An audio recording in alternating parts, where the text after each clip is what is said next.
Good morning class. Let's try chemistry. आज हम एक नया चैप्टर स्टार्ट करने जा रहे हैं, कोऑर्डिनेशन कॉम्पाउंड्स, जिसे हम कोऑर्डिनेशन केमिस्ट्री के अंदर स्टडी करते हैं। कोऑर्डिनेशन कॉम्पाउंड्स होते क्या है, सबसे पहले आपको ये पता होना चाहिए।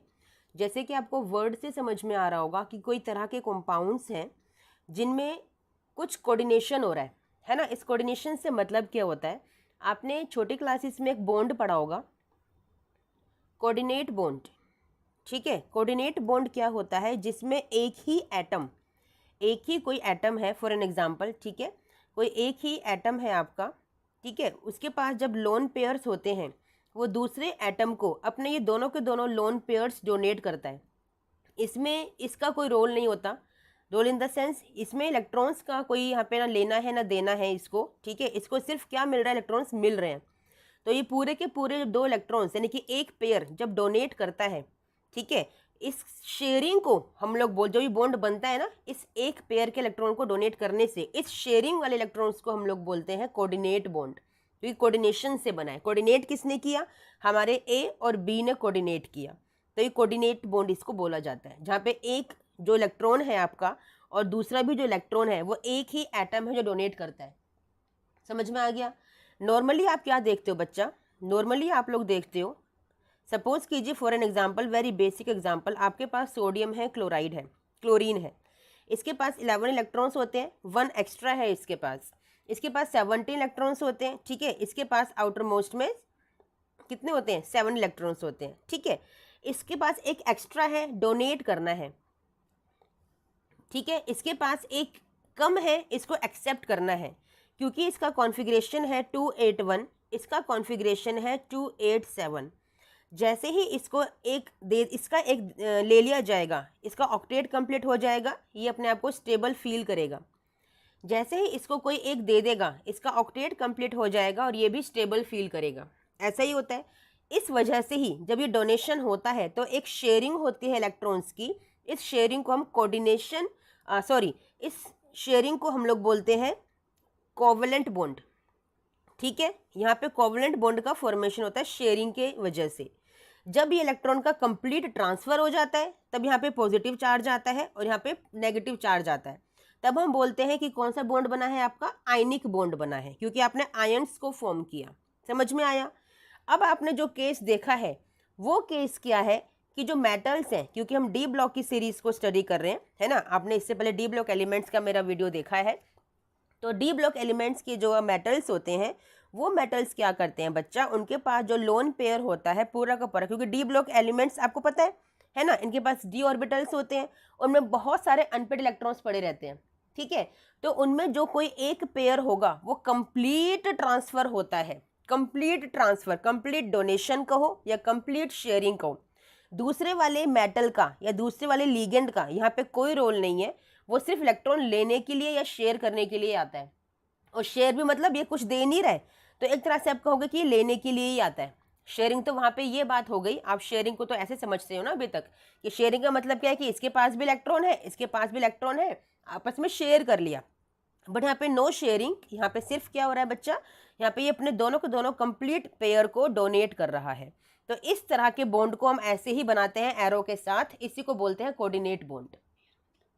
समझ में आया बच्चा। ये जब एक और एक इलेक्ट्रॉन मिल जाते हैं तो पेयर बन जाता है। पेयर जब 1 पेयर ऑफ शूज, पता है ना आपको, 2 जब तक आपके पास नहीं शूज होंगे आप पहनोगे कैसे, उसे बोलते हैं पेयर ऑफ शूज। ठीक है, तो एक इलेक्ट्रॉन को बोलते हैं रेडिकल, और जब 2 बन जाते हैं तो उसे बोलते हैं, जब 2 इलेक्ट्रॉन आपके पास होते हैं तो बोलते हैं अ पेयर ऑफ इलेक्ट्रॉन्स। समझ में आ गया। ठीक है, तो ये है coordinate bond, this is the coordinate bond. ठीक है, तो यही है कोऑर्डिनेशन कॉम्पाउंड्स की हकीकत या कहो सच्चाई, जो हम लोग यहाँ पे स्टडी करने वाले, यानी कि वो कॉम्पाउंड्स हम लोग स्टडी करेंगे जो कोऑर्डिनेट बॉन्ड का फॉर्मेशन करेंगे। ठीक है, क्योंकि यहाँ पे जो मेटल्स होते हैं उनके पास डी सबशेल के अंदर इतने सारे अनपेड इलेक्ट्रॉन्स पड़े हुए हैं, जिसकी वजह से इनको बहुत सारे लीगेंड्स को अपनी तरफ अट्रैक्ट करना पड़ता है, या ये कहें कि अट्रैक्ट हो जाते हैं। ठीक है, या फिर ये कहें कि अट्रैक्ट हो जाते हैं।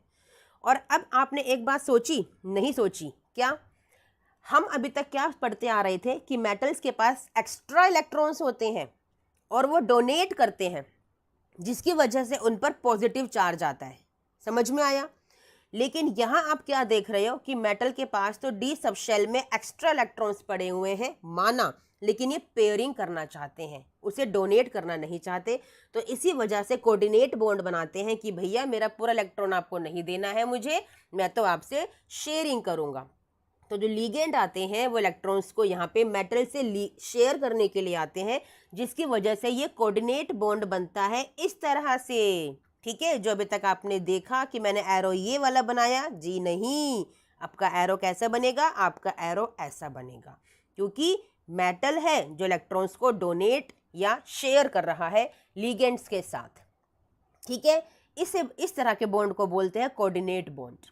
यहाँ पे पहली बार ऐसा आपने देखा, सुना और पाया कि मेटल के पास भैया क्या है, मेटल इलेक्ट्रॉन को डोनेट तो कर रहा है, साथ में एक्सेप्ट भी कर रहा है। ठीक है, कैसे एक्सेप्ट कर रहा है बच्चा, क्योंकि लीगेंड के पास भी तो इलेक्ट्रॉन्स है ना, जो ग्रुप्स आएंगे, सपोज कीजिए मेटल के पास क्लोरीन आ रहा है, तो क्लोरीन क्या करेगा, इलेक्ट्रॉन्स एक्स्ट्रा है उसके पास, है ना, ये भी कोऑर्डिनेट बॉन्ड बनाएगा और वो भी आपसे शेयरिंग करने के लिए आएगा। अभी एग्जाम्पल देखेंगे बहुत सारे, तो यहाँ पे आप क्या देखोगे, क्या पाओगे बच्चा कि मेटल जो है यहाँ पे नेगेटिव चार्ज में आपको देखने के लिए मिलेगा ही मिलेगा। ऐसे बहुत सारे कॉम्प्लेक्सेस हमारे पास बनेंगे जहाँ पे मेटल के ऊपर नेगेटिव चार्ज आ सकता है। ठीक है, इंक्लूडिंग प्लस। ओके, समझ में आ गया, यानी कि मेटल डोनेट कर रहा है, साथ में मेटल एक्सेप्ट भी कर रहा है इलेक्ट्रॉन्स को, और वहाँ पे कोऑर्डिनेट बॉन्ड भी बन रहा है, जिसकी वजह से हम कोऑर्डिनेशन कंपाउंड्स को पढ़ रहे हैं डी ब्लॉक एलिमेंट की सीरीज के अंदर। समझ में आ गया? ठीक है, चलिए, वेरी गुड। इसके अंदर वर्नर्स थ्योरी, ठीक है, अल्फ्रेड वर्नर थे हमारे साइंटिस्ट आए, जिन्होंने कुछ कहा हमारे कोऑर्डिनेशन कंपाउंड्स के बारे में। कहा तो बहुत कुछ, बट हमें कुछ ही बातें पढ़नी है जो इंपॉर्टेंट है। इन्होंने दो तरह की वैलेंसीज के बारे में बात की। वैलेंसी आपको पता है क्या होती है, जितने इलेक्ट्रॉन्स का लेना देना, यानी कि कमी या ज़्यादा जो होती है किसी एटम के पास, उसे वैलेंसी बोला जाता है। ठीक है, तो दो तरह की वैलेंसीज की बात की इन्होंने कहा प्राइमरी वैलेंसी और इन्होंने कहा सेकेंडरी वैलेंसी। ठीक है, अब ये प्राइमरी वैलेंसी क्या है और सेकेंडरी वैलेंसी क्या है, तो पहले प्राइमरी वैलेंसी को स्टडी करते हैं बच्चा। प्राइमरी वैलेंसी क्या होती है बेटा, आप जब भी किसी मेटल के ऊपर जो भी वटेवर चार्ज देखते हो, आप किसी मेटल के ऊपर जो भी वटेवर कोई चार्ज देखते हो, इसी चार्ज को बोला जाता है primary valency. For an example, metal के ऊपर +3 चार्ज है, what is the primary valency of this metal, this is +3। ठीक है, if metal is having the valency of +7 for an example, then what is the primary valency according to Alfred Werner of this metal, this is +7. I hope you got my point. ठीक है, now come to secondary valency. What is secondary valency बच्चा? secondary valency को हम एक नाम से और जानते हैं बेटा, that is coordination number. अभी coordination number आपको फिर से रिलेट कर रहा होगा कोऑर्डिनेट बॉन्ड के साथ, कर रहा है कि नहीं कर रहा है ना? कोऑर्डिनेशन मीन्स कोऑर्डिनेशन कर रहा है, फिर से कोऑर्डिनेट बॉन्ड की बात हो रही है, यानी कि मेटल कितने लीगेंड से अटैच्ड है। बात को ध्यान से समझिएगा, मेटल कितने लीगेंड से अटैच है उसे कहते हैं उसका कोऑर्डिनेशन नंबर, और वही होती है सेकेंडरी वैलेंसी किसी भी मेटल की। ठीक है, समझ में आ गया? अभी आप लीगेंड के टाइप्स को स्टडी करोगे, मोनोडेंटेट, बाइडेंटेट, पॉलीडेंटेट। ठीक है, मोनोडेंटेट लिगेंड्स क्या होते हैं बच्चा, यही बताती हूँ क्योंकि सेकेंडरी वैलेंसी उसके बिना अधूरी है बतानी। मोनोडेंटेट लिगेंड्स वो लिगेंड्स होते हैं। अच्छा, पहले बताओ लिगेंड्स क्या होते हैं, आई होप आपको पता होगा क्योंकि मैंने अपने प्रीवियस क्लासेस में ही बताया है। लिगेंड्स वो एलिमेंट्स होते हैं जो आते हैं किसी भी मेटल के पास अपने ऑक्टेट को कंप्लीट करने के लिए किसी भी तरह से, चाहे वो कोऑर्डिनेट बॉन्ड बना के कंप्लीट करें, चाहे वो शेयरिंग यानी कोवलेंट बॉन्ड बना के करें, चाहे वो आयनिक बॉन्ड बना के करें। ठीक है, वो होते हैं लिगेंड्स, जो साइड एटम्स या साइड ग्रुप्स होते हैं जो किसी भी मेटल के पास आते हैं अपने ऑक्टेट को कंप्लीट करने के लिए, दोज आर लिगेंड्स। इन लिगेंड्स में सबसे फर्स्ट जो टाइप है वो है आपका मोनोडेंटेट लिगेंड। क्या लिख दिया मैंने ये, इट इज मोनोडेंटेट लिगेंड। ठीक है, डेंटेट लिगेंड। ठीक है, मोनोडेंटेट लिगेंड का मतलब क्या होता है बच्चा, जिसके पास, अच्छा पहले डेंटेट का मतलब क्या होता है, चीज़ें बहुत सारी हैं बच्चा, एक के अंदर एक चीज़ें निकल कर आती हैं। चलिए पहले पढ़ते हैं डेंटिसिटी, यानी डेंटेट का मीनिंग क्या होता है, तभी तो मोनो डाई बाय करोगे आप लोग, है ना। डेंटिसिटी क्या होती है बच्चा, डेंसिटी का मतलब है कितने number of pair of electrons हैं किसी भी पर्टिकुलर एटम एलिमेंट ग्रुप के पास। समझ में आया? एटम रिएक्शन करने आ रहा है, नो इश्यू। एलिमेंट रिएक्शन करने आ रहा है, नो इश्यू। कोई ग्रुप रिएक्शन करने आ रहा है, नो इश्यू। उसके पास कितने number of pair of electrons हैं वो होती है density. For an example, ammonia एक ग्रुप है हमारा, अमोनिया NH3 है, 4 एटम है इसके पास। आपको पता है अमोनिया में जो नाइट्रोजन होता है उसके पास एक पेयर ऑफ इलेक्ट्रॉन एक्स्ट्रा पड़ा होता है। कैसे पता है एक पेयर एक्स्ट्रा इलेक्ट्रॉन होता है बच्चा? ऐसे पता होता है, atomic number is 7 of nitrogen, configuration is 2,5। इसके पास आप देख रहे हो इसके पास 3 वैलेंसी है, इसकी वैलेंसी कितनी है? 3 वैलेंसी है, ठीक है। लेकिन इसके वैलेंस इलेक्ट्रॉन्स आपको पता है कितने? 5 वैलेंस इलेक्ट्रॉन्स हैं। इसको 5 बॉन्ड बनाने थे, इसको 5 बॉन्ड बनाने थे। कितने बॉन्ड बने? ओनली 3 बॉन्ड बने। कितने इलेक्ट्रॉन रह गए इसके पास एक्स्ट्रा? 2 इलेक्ट्रॉन्स रह गए, ठीक है। तो ये 2 इलेक्ट्रॉन्स एक पेयर कहलाता है। तो यही पेयर आपको यहाँ पे दिखाई दे रहा है जो एक्स्ट्रा है, ठीक है। तो कितनी डेंसिटी हो गई इस अमोनिया की? इसकी डेंसिटी हो गई 1। एक पेयर को हम एक यानी कि 2 इलेक्ट्रॉन को हम एक में काउंट करते हैं। तो इस तरह के ग्रुप्स को कहा जाता है मोनोडेंटेट लिगेंड्स, जिनके पास मोनो यानी कि एक ही पेयर प्रेजेंट है इलेक्ट्रॉन की शेयरिंग के लिए, कोऑर्डिनेट बॉन्ड फॉर्मेशन करने के लिए या फिर लिगेंड को बनने के लिए। आ गया समझ में? This is monodentate ligand. Density means कितने number of pair of electrons present है किसी भी पर्टिकुलर ग्रुप के पास, लिगेंड के पास। समझ में आ गया बच्चा? ठीक है, दिस इज मोनोडेंटेट लिगेंड। अब इसके बाद आता है बाइडेंटेट लिगेंड। बाइडेंटेट लिगेंड मतलब समझ ही गए होंगे, जिसके पास 2 पेयर ऑफ इलेक्ट्रॉन्स होंगे, प्रेजेंट होंगे, है ना। बाइडेंटेट लिगेंड्स या फिर डाई, 2 तरह से अपनी बुक्स के अंदर या क्वेश्चंस में आप देखोगे, कंफ्यूज नहीं होना है आपको। बाय या डाई डेंटेट लिगेंड्स, ठीक है, जिनके पास 2 तरह के, नोट 2 तरह के, उनके पास 2 पेयर ऑफ इलेक्ट्रॉन्स होंगे, ठीक है। यहाँ पर टाइप्स तो होती नहीं ना पेयर ऑफ इलेक्ट्रॉन्स में, जब हम लोन पेयर की बात करते हैं, ठीक है। हम बॉन्ड पेयर की बात नहीं कर रहे हैं। वैसे टाइप्स का होगा तो हाँ बॉन्ड पेयर होते हैं, लोन पेयर होते हैं, बट हम लोन पेयर्स की बात कर रहे हैं। तो 2 पेयर ऑफ इलेक्ट्रॉन्स हैं उसके पास जो कि लोन प्रेजेंट है, यानी कि अकेले पड़े हैं, बॉन्ड उनका नहीं बना है, ठीक है। इसके लिए फॉर एन एग्जाम्पल आप ये वाला एग्जाम्पल देख सकते हो बच्चा, आपका ऑक्जेलेट, दैट इज कैसे बना है oxalic?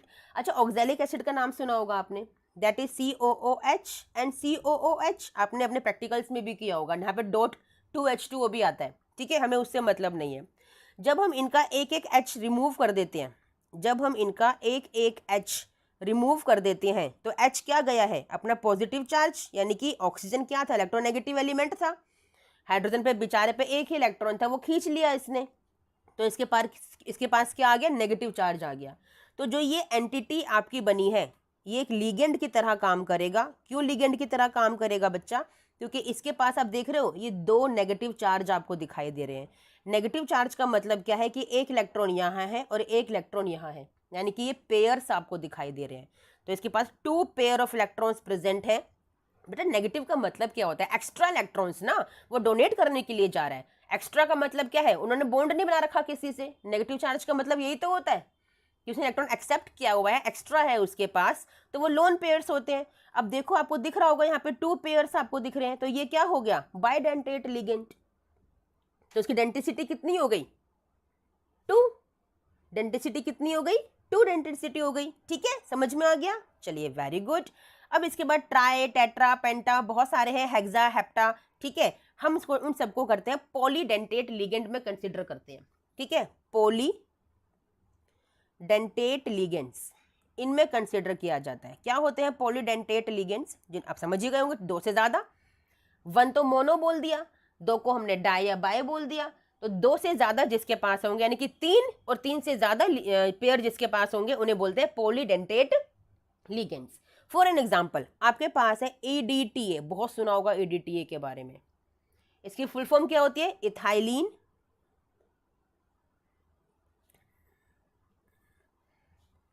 Die amine tetra acetate. Ethylene diamine tetraacetate. अब देखिए इसी नाम से हम ना इसका स्ट्रक्चर ड्रॉ कर लेंगे। इतना इजी है, बच्चे कंफ्यूज होते हैं, हाय इतना बड़ा सा नाम पता नहीं क्या है, कैसे इसको करेंगे, हमें समझ ही नहीं आया। EDTA लिखा था, EDTA, EDTA, ठीक है। स्ट्रक्चर कैसे बनेगा, इथाइलिन, इथाइलिन क्या है भैया, 2 कार्बन आपके पास होंगे, इथाइलिन समझते हो ना, 2 कार्बन आपके पास होंगे, इथ means 2 carbon. Diamine, 2 amine group लगे हैं। अमाइन कैसे बनता है, अमोनिया से बनता है, अमोनिया NH3 होता है। अमाइन कब बनेगा वो, जब एक हाइड्रोजन निकल जाएगा, यानी कि NH2, ठीक है। तो लगा दो 2 NH2।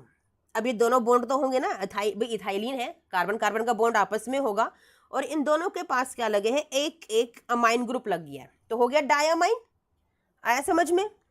टेट्रा मीन्स 4 ग्रुप लगे हैं। कौन से 4 ग्रुप लगे हैं भाई, एसीटेट के। एसीटेट क्या होता है, एसिटिक एसिड का नाम सुना है, सुना है। क्या होता है एसिटिक एसिड, एक कार्बोक्सिलिक एसिड होता है जिसमें 2 कार्बन होते हैं, होता ही नहीं होता है। क्या स्ट्रक्चर होता है उसका, CH3COOH, CH3COOH, सुना है इसके बारे में। ये है आपका एक, इसको बोलते हैं हम एसिटिक एसिड, जिसका IUPAC नेम क्या बोलोगे, इथेनोइक एसिड, है ना, समझ में आया। तो ये 4 एसीटेट लगे हैं। एसीटेट कैसे बनेगा, ये हाइड्रोजन के यहाँ से निकल जाने से, अभी सिखाया था ना मैंने, हाइड्रोजन निकल जाएगा, क्यों, इस ऑक्सीजन ने क्या क्या है, इलेक्ट्रॉन्स को एक्सेप्ट कर लिया है, तो नेगेटिव चार्ज आएगा उसके ऊपर, आएगा। पहले सारा रिमूव कर दें ये वाला, ठीक है। आपको समझ में आ गया नाम से कैसे आपके ग्रुप्स निकल कर आए, ठीक है। अब देखो लगेगा कैसे, बच्चा लगाने का तरीका सीखो, दोबारा से अच्छे से बनाते हैं बड़ा सा करके।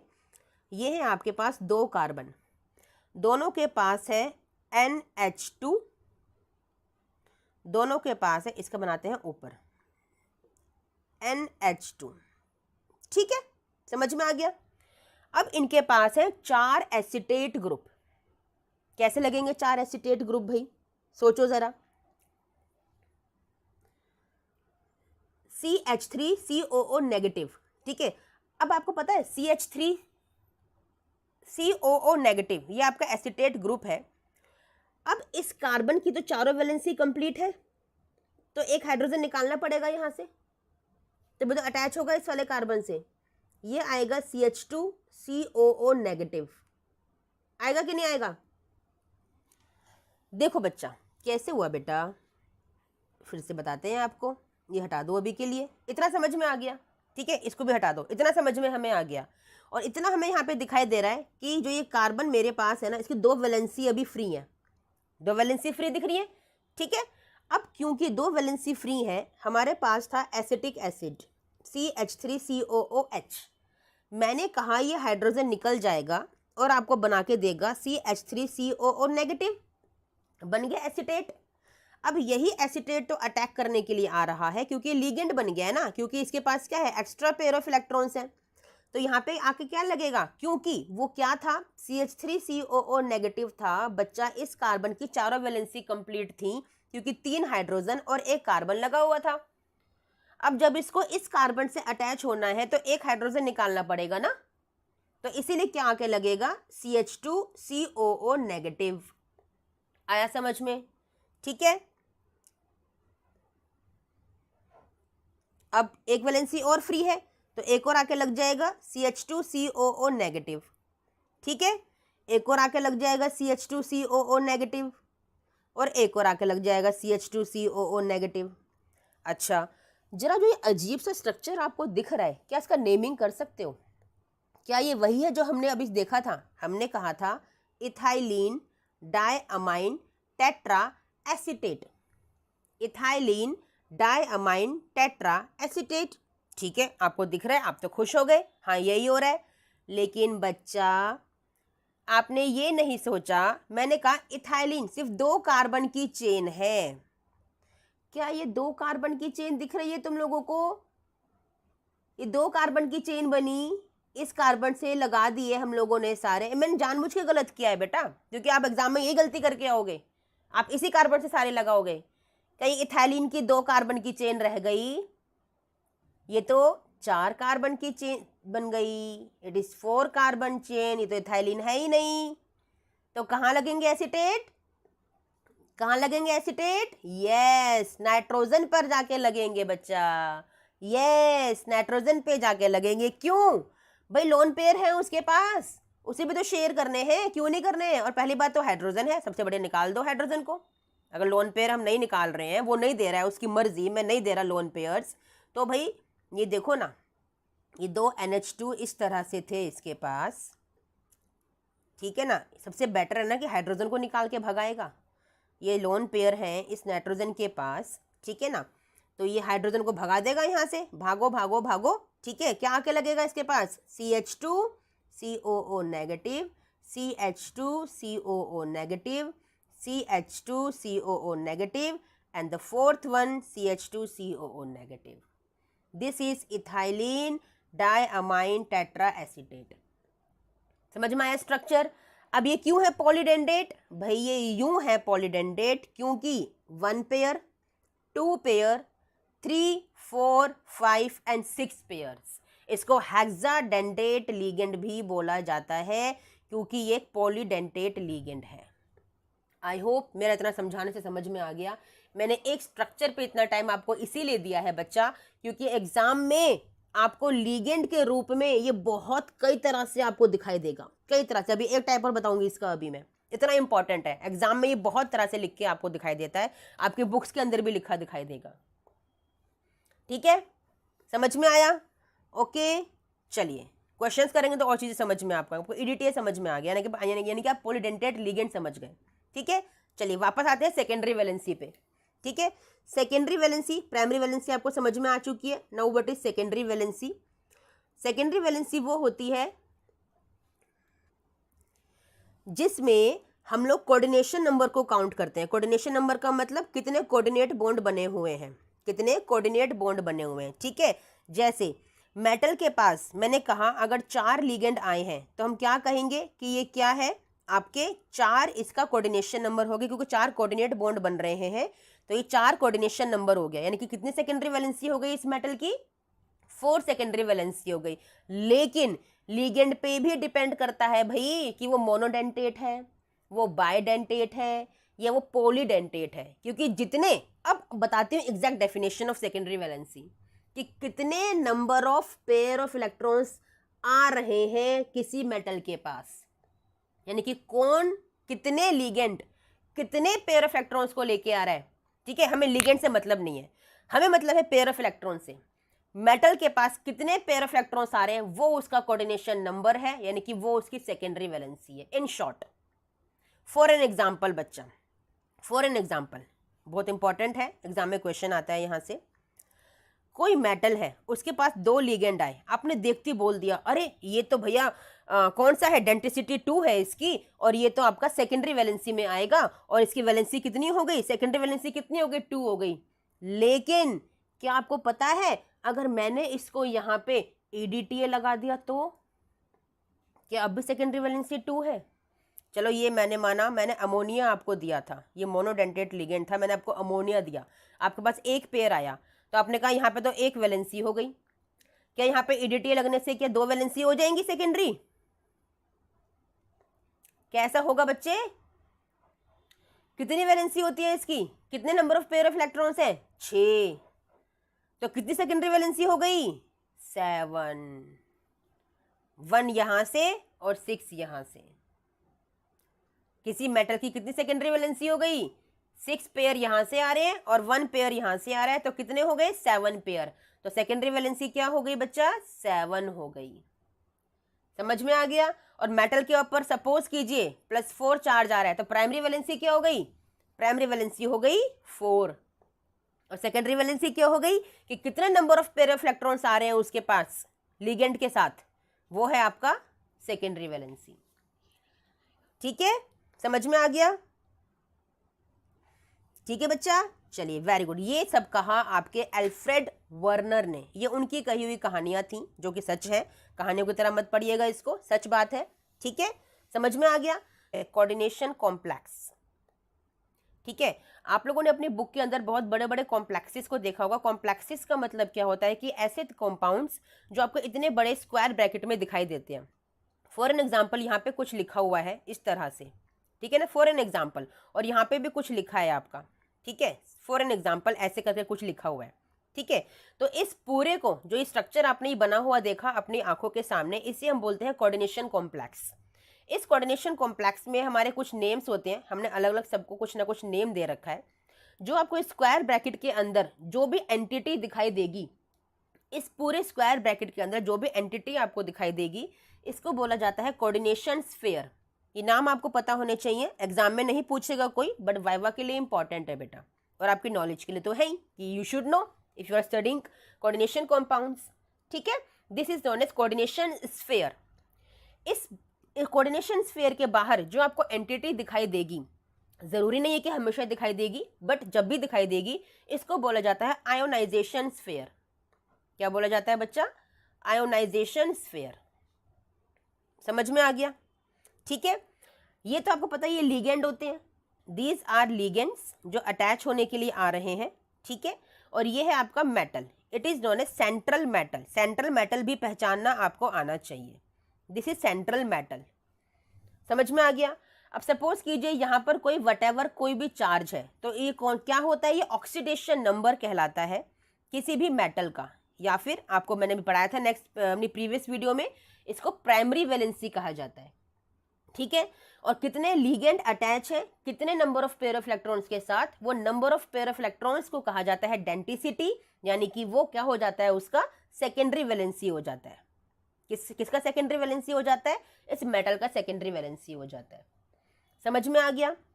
ठीक है, चलिए वेरी गुड। 2-3 बातें और बताते हैं हम इसके बारे में।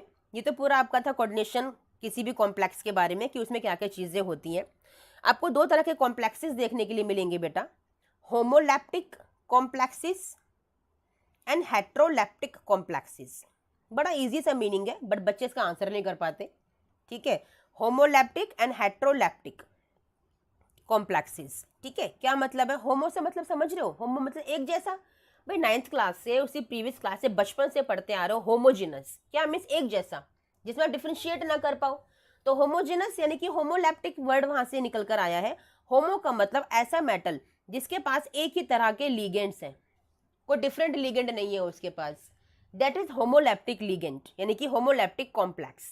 ठीक है, हेट्रो का मतलब क्या हो गया कि इसके साथ कोई और तरह के भी लिगेंड अटैच है, this is known as now heteroleptic complex.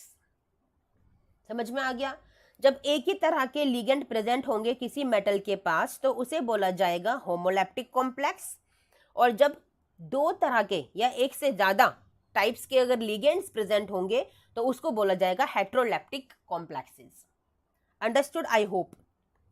ठीक है, समझ में आ गया? चलिए वेरी गुड। तो हम लोग सीखने जा रहे हैं बच्चा आइसोमेरिज्म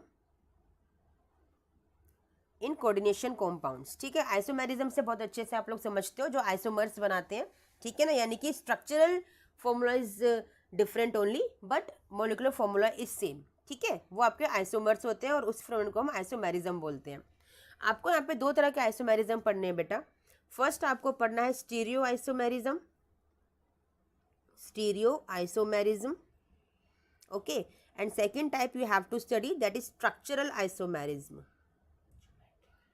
ठीक है, स्ट्रक्चरल आइसोमेरिज्म। समझ में आ गया? ठीक है, अब पहले पढ़ते हैं हम लोग स्टीरियो आइसोमेरिज्म। स्टीरियो आइसोमेरिज्म में क्या होता है बच्चा? स्टीरियो आइसोमेरिज्म में आप 2 तरह के आइसोमेरिज्म को स्टडी करते हो, geometrical isomerism and optical isomerism. अब ज्योमेट्रिकल में भी 2 टाइप से आप लोग पढ़ते हो, that is cis and trans. ठीक है ना, अब सिस ट्रांस का डिफरेंस आपको कैसे पता चलता है बेटा? सिस ट्रांस का डिफरेंस आपको ऐसे पता चलता है, फॉर एन एग्जाम्पल, अगर आपको इस तरह का कोई कॉम्प्लेक्स दे रखा है, ठीक है, प्लेटिनम है, अमोनिया है, ठीक है ना, प्लेटिनम है और अमोनिया है, यहाँ पे क्लोरीन है आपके पास। ठीक है, अब देखिए आपको ये स्ट्रक्चर दिख रहा होगा, आपको ये समझ में आ रहा होगा कि ये देखो इनके डायगोनल क्या है? डिफरेंट है। डायगोनल क्या है? डिफरेंट है। लेकिन अगर एडजेसेंट देखोगे तो सेम है, एडजेसेंट देखोगे तो सेम है, यानी कि ये कौन सी कन्फर्मेशन है? ये सिस कन्फर्मेशन है। ठीक है, एक और कर बना के दिखाती हूँ। यहाँ प्लेटिनम है, अब की बार यहाँ पे अमोनिया है, यहाँ पे अमोनिया है, यहाँ पे Cl है और यहाँ पे Cl है। अब क्या दिख रहा है कि डायगोनल तो सेम है ना, लेकिन देख रहे हो साइड में क्या है? ये डिफरेंट है। साइड में कहीं से भी देख लो क्या है? ये डिफरेंट है। तो इसे बोलते हैं ट्रांस कन्फर्मेशन। क्या बोलते हैं बच्चा? इसे बोलते हैं ट्रांस कन्फर्मेशन। समझ में क्या आया इससे बच्चा? मैं शॉर्ट ट्रिक बताती हूँ लर्न करने की, कि अगर आपके डायगोनल्स सेम है, अगर आपके डायगोनल्स सेम है तो कौन सी कन्फर्मेशन होगी? ट्रांस। अगर आपके डायगोनल्स डिफरेंट है तो कौन सी कन्फर्मेशन होगी? सिस। अगर इस ट्रिक से याद करोगे जिंदगी में कभी कोई क्वेश्चन गलत नहीं होगा। सिस का मतलब वैसे सेम होता है, लेकिन ट्रिक क्या है इसकी? डिफरेंट वाली, कि डायगोनल्स क्या होने चाहिए? डिफरेंट होने चाहिए। बस एक लर्न कर लीजिए, दूसरी ट्रिक अपने आप लर्न हो जाएगी। ठीक है, तो ये थे आपके ज्योमेट्रिकल आइसोमर्स। समझ में आ गया? ठीक है, नेक्स्ट हम चलते हैं ऑप्टिकल आइसोमर्स। ठीक है, ऑप्टिकल आइसोमर्स में क्या होता है बच्चा? ऑप्टिकल आइसोमर आपने ऑप्टिकलिटी यानी कि ऑप्टिकल आइसोमर्स के बारे में अगर पढ़ा हो, अगर आपने पढ़ा होगा अपने प्रीवियस चैप्टर हेलो एल्केन में, अगर आपने पढ़ा हो बच्चा, वहाँ पे आपने पढ़ा था कायरल कॉम्पाउंड्स, पढ़े थे ना? ठीक है, कायरल कॉम्पाउंड्स पढ़े थे। अब देखो जो आपके मिरर इमेजेस होते हैं, जो आपके मिरर इमेजेस, सपोज ये मिरर है, ठीक है ना, यहाँ कोबाल्ट है, यहाँ पे आपका इन है, इन और इन है, ठीक है ना। इसकी मिरर इमेज कैसी बनेगी? कुछ ऐसी बनेगी, ऐसी बनेगी ना मिरर इमेज। ये देखो ना, ये ऐसे दिखाई देंगे, ये ऐसे दिखाई देंगे, और ये आपको अपोजिट दिखाई देंगे। ये मिरर इमेजेस हो गई। तो जब कोई मिरर इमेजेस बन जाती है, ठीक है, और ये नॉन सुपर इम्पोजिबल है। नॉन सुपर इम्पोजिबल का मतलब क्या है? कि अगर इसके ऊपर इसको उठा के रखोगे तो ये इसके ऊपर नहीं आएगा। देखो ना, ये वाला इन कहाँ आएगा? इधर आएगा। ये वाला इन कहाँ आएगा? इधर कहीं आएगा। और ये वाला इन कहाँ आएगा? इधर कहीं आएगा। तो नॉन सुपर इम्पोजिबल हो गई। अपने एक हैंड को दूसरे हैंड के ऊपर रख के देखो, जो हथेली वाला, हथेली के पार्ट को हथेली के बैक साइड को ऊपर करके रखो बच्चा, तो वो आपका नॉन सुपर इम्पोजिबल है। ठीक है, तो ये है, तो देखो मिरर इमेजेस है नहीं, लेकिन जब आपने इसको ऐसे किया और यहाँ पे रखा तो ये क्या हो गया? Non super imposable. तो वो बोलते हैं आपको ऑप्टिकल आइसोमर्स। ये क्या कहलाते हैं बेटा? ऑप्टिकल आइसोमर, यानी कि कायरल कॉम्पाउंड्स। ठीक है, यानी कि वो कॉम्पाउंड्स जो कायरल है और non super imposable mirror images बनाते हैं, वो क्या कहलाते हैं? Optical isomers. समझ में आ गया? ठीक है, अब नेक्स्ट स्टडी करते हैं हम लोग अपना स्ट्रक्चरल आइसोमेरिज्म, जिसमें हमारा फर्स्ट टाइप है स्ट्रक्चरल आइसोमेरिज्म में लिंकेज आइसोमेरिज्म। लिंकेज से क्या मतलब है बच्चा? आपको ना पता है एग्जाम में कैसे आता है? डेफिनेशंस तो बहुत रेयरली आज तक पूछी गई हैं, आपको एग्जाम्पल गिवन होता है, पहचानना होता है कौन सा आइसोमेरिज्म है, और बड़ा ईजी होता है। अब देखो लिंकेज आइसोमेरिज्म कैसे पहचानोगे? आपने नाइट्रो कंपाउंड के बारे में सुना होगा। इसको लिखने का एक तरीका और है हमारे पास, इस तरह से ONO। ठीक है, एक होता है साइनाइड, आपने पढ़ा होगा, इसको ऐसे भी लिखते हैं, जिसे बोलते हैं आइसोसाइनाइड। ठीक है, समझ में आया? ओके, ये कौन से वाले लिगेंड होते हैं? ये लिगेंड कहलाते हैं एम्बीडेंटेट लिगेंड्स। आपको पढ़ाया था मैंने, एम्बीडेंटेट लिगेंड्स, वो लिगेंड्स जिनमें 2 डोनर साइट्स अवेलेबल होती हैं, यानी कि ये भी इलेक्ट्रॉन दे सकता है, डिपेंड करता है अटैक कौन करने आ रहा है या इसको अटैक कहाँ पे करना है, ये भी डोनेट कर सकता है। ऐसे ही यहाँ कार्बन भी कर सकता है और नाइट्रोजन भी कर सकता है। तो जब एक ही ग्रुप के अंदर 2 अटैकिंग साइट्स होती हैं या 2 डोनर साइट्स होती हैं, उन्हें बोलते हैं एम्बीडेंटेट लिगेंड्स। एम्बी, इसका मतलब आपको पता है, समझ में आ गया? मैंने कल की क्लास में बताया था आपको डेंटेट का मतलब क्या होता है। ठीक है, एम्बीडेंटेट लिगेंड्स बोलते हैं when in a single group 2 donor sites are available. ठीक है, तो ऐसे बेटा आइसोमर्स आपको दिखाई देंगे, ऐसे आपको 2 एग्जाम्पल वो लिख के देंगे जिनमें आपको एम्बीडेंटेट लिगेंड्स दिखाई देंगे। तो देखते ही आप पहचान जाओगे बेटा कि अरे ये तो लिंकेज आइसोमर्स है। ठीक है, कैसे एग्जाम्पल दिखाई देंगे आपको? देखो, आपको इस तरह का एग्जाम्पल दिखाई देगा। ठीक है, coordination sphere and Cl2, it's a coordination compound, coordination complex है आपका। ठीक है, आपको ये दिखाई दे रहा है। ठीक है, अब आपको इसी के साथ एक और कौन सा कॉम्पाउंड देगा? आपको देगा इस तरह से लिखा हुआ, तो देख के समझ जाओगे, नहीं समझ जाओगे? ये देखो NO2 लिखा है और ONO, बस इसी में डिफरेंस है, बाकी सब कुछ सेम है। आप देखते पहचान जाओगे कौन सा आइसोमर है, ये लिंकेज आइसोमर है जिसके अंदर सिर्फ और सिर्फ एम्बिडेंटेट लिगेंड का डिफरेंस होता है। समझ में आ गया? या फिर इसकी जगह क्या लिखा होगा, एग्जाम्पल बता देती हूँ। हो सकता है यहाँ पे साइनाइड लिखा हो और यहाँ पे क्या लिखा हो, आइसोसाइनाइड, तो आपको ऐसे डिफरेंस से पता चल जाएगा। समझ में आ गया? ठीक है बच्चा, समझ में आ गया बच्चा? ठीक है, चलिए सेकंड टाइप पे चलते हैं। सेकंड टाइप है वो कोऑर्डिनेशन आइसोमर्स।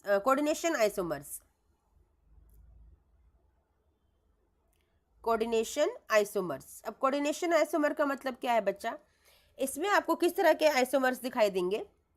बड़े सिंपल से आइसोमर है। इसमें पता है क्या होता है, आपके मेटल, सेंट्रल मेटल में चेंजेस होते हैं, ठीक है ना। अब देखो सपोज कीजिए आपको ये दे रखा है, इस तरह का कोई कॉम्प्लेक्स आपको दे रखा है, ठीक है ना, ये कॉम्प्लेक्स आपको दे रखा है, ठीक है। एक तो ये दे दिया, ये पूरा एक ही कॉम्प्लेक्स है, ठीक है। और दूसरा कॉम्प्लेक्स क्या दे देंगे आपको, जरा देख के मुझे बताइए क्या डिफरेंस है इसके अंदर, इन दोनों में क्या डिफरेंस है?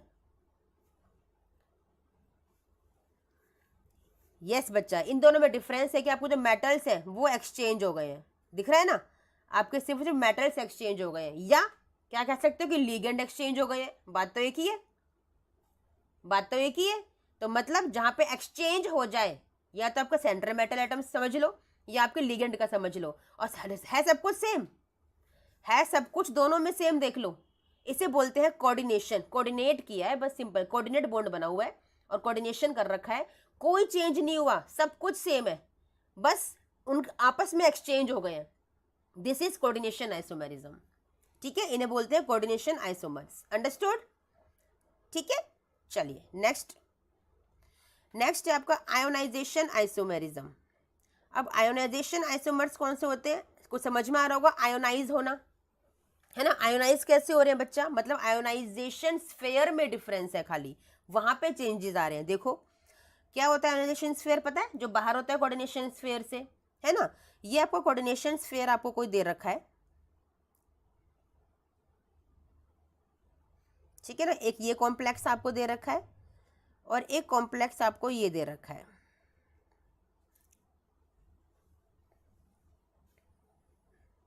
ठीक है। क्या डिफरेंस दिखाई दे रहा है? यस बच्चा, आपको दिख रहा है, सिर्फ और सिर्फ आपका जो आयोनाइजेशन स्फीयर है वो अंदर बाहर जा रहा है ना, वो कोऑर्डिनेशन स्फीयर के अंदर और कोऑर्डिनेशन स्फीयर से बाहर जा रहा है। तो सिर्फ, और देखो चेंज कुछ नहीं हो रहा कहीं पे, बस सिर्फ आपको यहाँ पे चेंज दिखाई दिया, तो this is your ionisation, means ionisation sphere में चेंज हो रहा है, इट इज आयोनाइजेशन आइसोमर्स। समझ में आ गया? ठीक है बच्चा, चलिए लास्ट है अब आपका यहाँ पे सॉल्वेट आइसोमेरिज्म, ठीक है। सॉल्वेट से क्या समझते हो, कुछ वाटर से जुड़ी हुई चीज समझते हो। सॉल्वेट मीन सोल्यूबल है कुछ चीजें, है ना, कोई सोल्यूट एंड सोल्यूट सॉल्वेंट की बात हो रही है, ठीक है। सॉल्वेट आइसोमेरिज्म, इसमें क्या होता है, इसका एक नाम हो रहा है बच्चा हाइड्रेट आइसोमेरिज्म। अब तो पक्का ही समझ में आ जाएगा, इसलिए ये वाला क्वेश्चन एग्जाम में बहुत रेयरली पूछा जाता है। जो 3 मैंने अभी पढ़ाए हैं वहीं से क्वेश्चन आते हैं आपको, या फिर ट्रांस और सिस से आते हैं, ऑप्टिकल से भी बहुत रेयरली क्वेश्चन आता है, ठीक है। क्या है इसमें, किस में चेंज होगा, देखो बच्चा, आपको ये तो एक आइसोमर दे रखा होगा, ये वाला क्रोमियम H2, ऑब्वियसली जब सॉल्वेट की बात कर रहे हैं वाटर तो होगा ही प्रेजेंट, ठीक है। ये आपको कोऑर्डिनेशन स्फीयर बंद हो गया, बाहर है आपका Cl2.H2O, ठीक है। एक आपको ये दे रखा होगा, एक क्या दे रखा होगा आपको, CrH2O6Cl3। जरा देख के पहचानो क्या चेंज है, देख के पहचानो क्या चेंज है बच्चा। यहाँ पे H2O5 है, सॉरी H2O5, यस बच्चा। देखो यहाँ पे वाटर 5 और वाटर 1 कितने हो गए, 6 वाटर हो गए, और ये देखो Cl3 और ये Cl3 एक साथ लिख दिया, यानी कि जहां पे वाटर का ब्रेकडाउन हो जाए, सॉल्वेट सॉल्यूशन बन जाए, आपका सोल्यूबल हो जाए hydrate molecule, that is your solvate isomerism और हाइड्रेट आइसोमेरिज्म, ठीक है। ऐसा क्यों होता है, इसकी वजह से सोल्यूबिलिटी में डिफरेंस आता है इन कॉम्प्लेक्सेस में, और कलर चेंज हो जाते हैं, पता है। जो मैंने बाद में लिखा है इसका कलर होता है वॉयलेट, ठीक है, और जबकि कुछ चेंज नहीं है ज्यादातर, ठीक है। क्या चेंज है, सिर्फ Cl3 बाहर आ गए और H2O6 पूरा का पूरा अंदर है, इसका कलर होता है वॉयलेट, ठीक है, VIO, ओके। और इसमें डिफरेंस क्या है, इसका कलर क्या होता है, that is greyish green, greyish green colour होता है इसका। बस ये चेंज आ गया, देखो कितना बड़ा चेंज आ गया सिर्फ वाटर मॉलिक्यूल के डिसोसिएट होने से। आगे समझो बच्चा। तो ये थे आपके सारे आइसोमर्स, ये थे सारे आइसोमेरिज्म्स, स्ट्रक्चरल आइसोमेरिज्म, ज्योमेट्रिकल आइसोमेरिज्म, ठीक है, सिस ट्रांस आपने पढ़ा, ऑप्टिकल आइसोमेरिज्म आपने पढ़ा, लिंकेज आइसोमेरिज्म पढ़ा आपने, और क्या पढ़ा, आयोनाइजेशन आइसोमेरिज्म पढ़ा आपने, हाइड्रेट और सॉल्वेट आइसोमेरिज्म पढ़ा, और आपने एक टाइप का और पढ़ा था दैट इज कोऑर्डिनेशन आइसोमेरिज्म। ठीक है, रहने वाले हैं वीबीटी, बहुत इंपॉर्टेंट टॉपिक है बेटा। ठीक है, वीबीटी का मतलब क्या है, इसमें हम लोग स्टडी करेंगे वैलेंस बॉन्ड थ्योरी को। ठीक है, अब इसका मीनिंग क्या होता है एग्जैक्टली आपको ये पता होना चाहिए बच्चा। वैलेंस, ठीक है, वैलेंस का मतलब क्या है बच्चा कि वैलेंस इलेक्ट्रॉन्स जो हमारे पास प्रेजेंट होते हैं किसी भी वैलेंस से, यानी कि लास्ट सबशेल के अंदर, ठीक है ना, कोई भी आपका एटम है, और कोई भी एटम कौन सा, हम यहाँ पे बात कर रहे हैं अपने डी ब्लॉक एलिमेंट्स की, हम उसी को स्टडी कर रहे हैं क्योंकि डी ब्लॉक एलिमेंट्स ही है जो कोऑर्डिनेशन कॉम्प्लेक्स बनाते हैं, और हम ये चैप्टर जो स्टडी कर रहे हैं वो है आपका कोऑर्डिनेशन कॉम्पाउंड। तो इसीलिए कोऑर्डिनेशन कॉम्पाउंड के अंदर, यानी कि कोऑर्डिनेशन कॉम्पाउंड्स जो कोऑर्डिनेशन कॉम्प्लेक्सेस बनाते हैं वो सिर्फ और सिर्फ डी ब्लॉक एलिमेंट्स हैं, और डी ब्लॉक एलिमेंट्स के ही जो लास्ट सबशेल के इलेक्ट्रॉन्स हैं, जो कि डी सबशेल ही लास्ट सबशेल है, उसमें जो इलेक्ट्रॉन्स हैं, ठीक है, वो इलेक्ट्रॉन्स कहलाते हैं वैलेंस इलेक्ट्रॉन्स। ठीक है, दो डिफरेंट टर्म्स होती हैं बेटा, एक होता है वैलेंस, एक होता है वैलेंसी।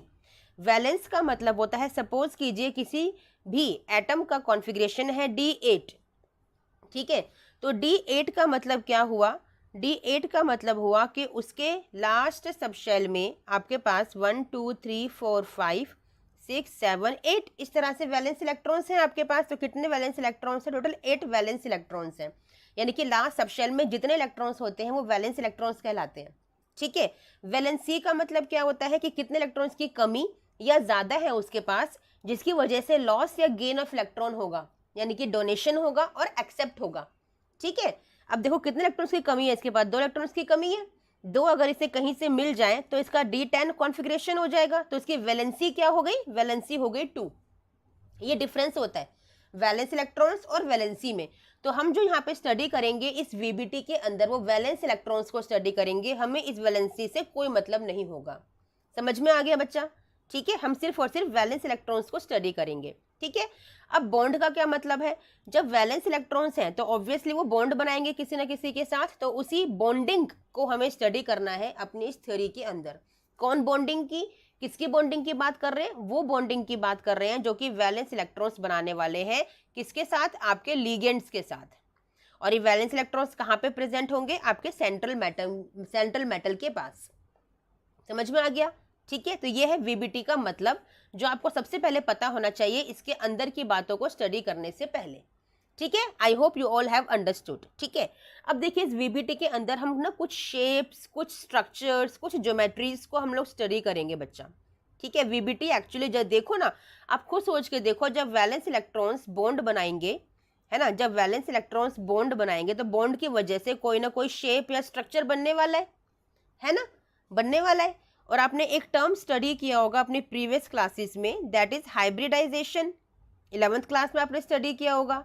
हाइब्रिडाइजेशन क्या होती है, जो हाइब्रिड ऑर्बिटल्स के कॉम्बिनेशन से बनती है। हाइब्रिड ऑर्बिटल का मतलब क्या है, सपोज कीजिए for a basic example, very basic example I am taking of CH4 बेटा। कार्बन है, कॉन्फ़िगरेशन क्या होगा कार्बन का, first of all what is atomic number, it is 6, configuration will be 1s2 2s2 2p2, हो गया ना, 2 4 and 6। Okay, H hydrogen atomic number is 1, what is configuration, it is 1s1। Okay, कितने hydrogen है एक carbon के पास, 4 hydrogen है एक carbon के पास। ठीक है, तो जो एक कार्बन है उसके पास लास्ट सबशेल में 2p2 इलेक्ट्रॉन्स है, एक हाइड्रोजन आया 1s1 के साथ, एक और हाइड्रोजन आया 1s1 के साथ, एक और हाइड्रोजन आया 1s1 के साथ, एक और हाइड्रोजन आया 1s1 के साथ। क्यों आए इतने सारे हाइड्रोजन्स, क्योंकि इस p सबशेल में जो कि कार्बन का है कितने इलेक्ट्रॉन्स हैं, ओनली 2। इसे फर्दर कितने इलेक्ट्रॉन्स चाहिए अभी, 1 2 3 and 4। क्यों, उसे 4 इलेक्ट्रॉन्स अभी चाहिए, तो इसीलिए वो 4 इलेक्ट्रॉन्स देने के लिए ये 4 हाइड्रोजन आए हैं। आया समझ में क्यों 4 हाइड्रोजन आते हैं? दोबारा समझिए बच्चा।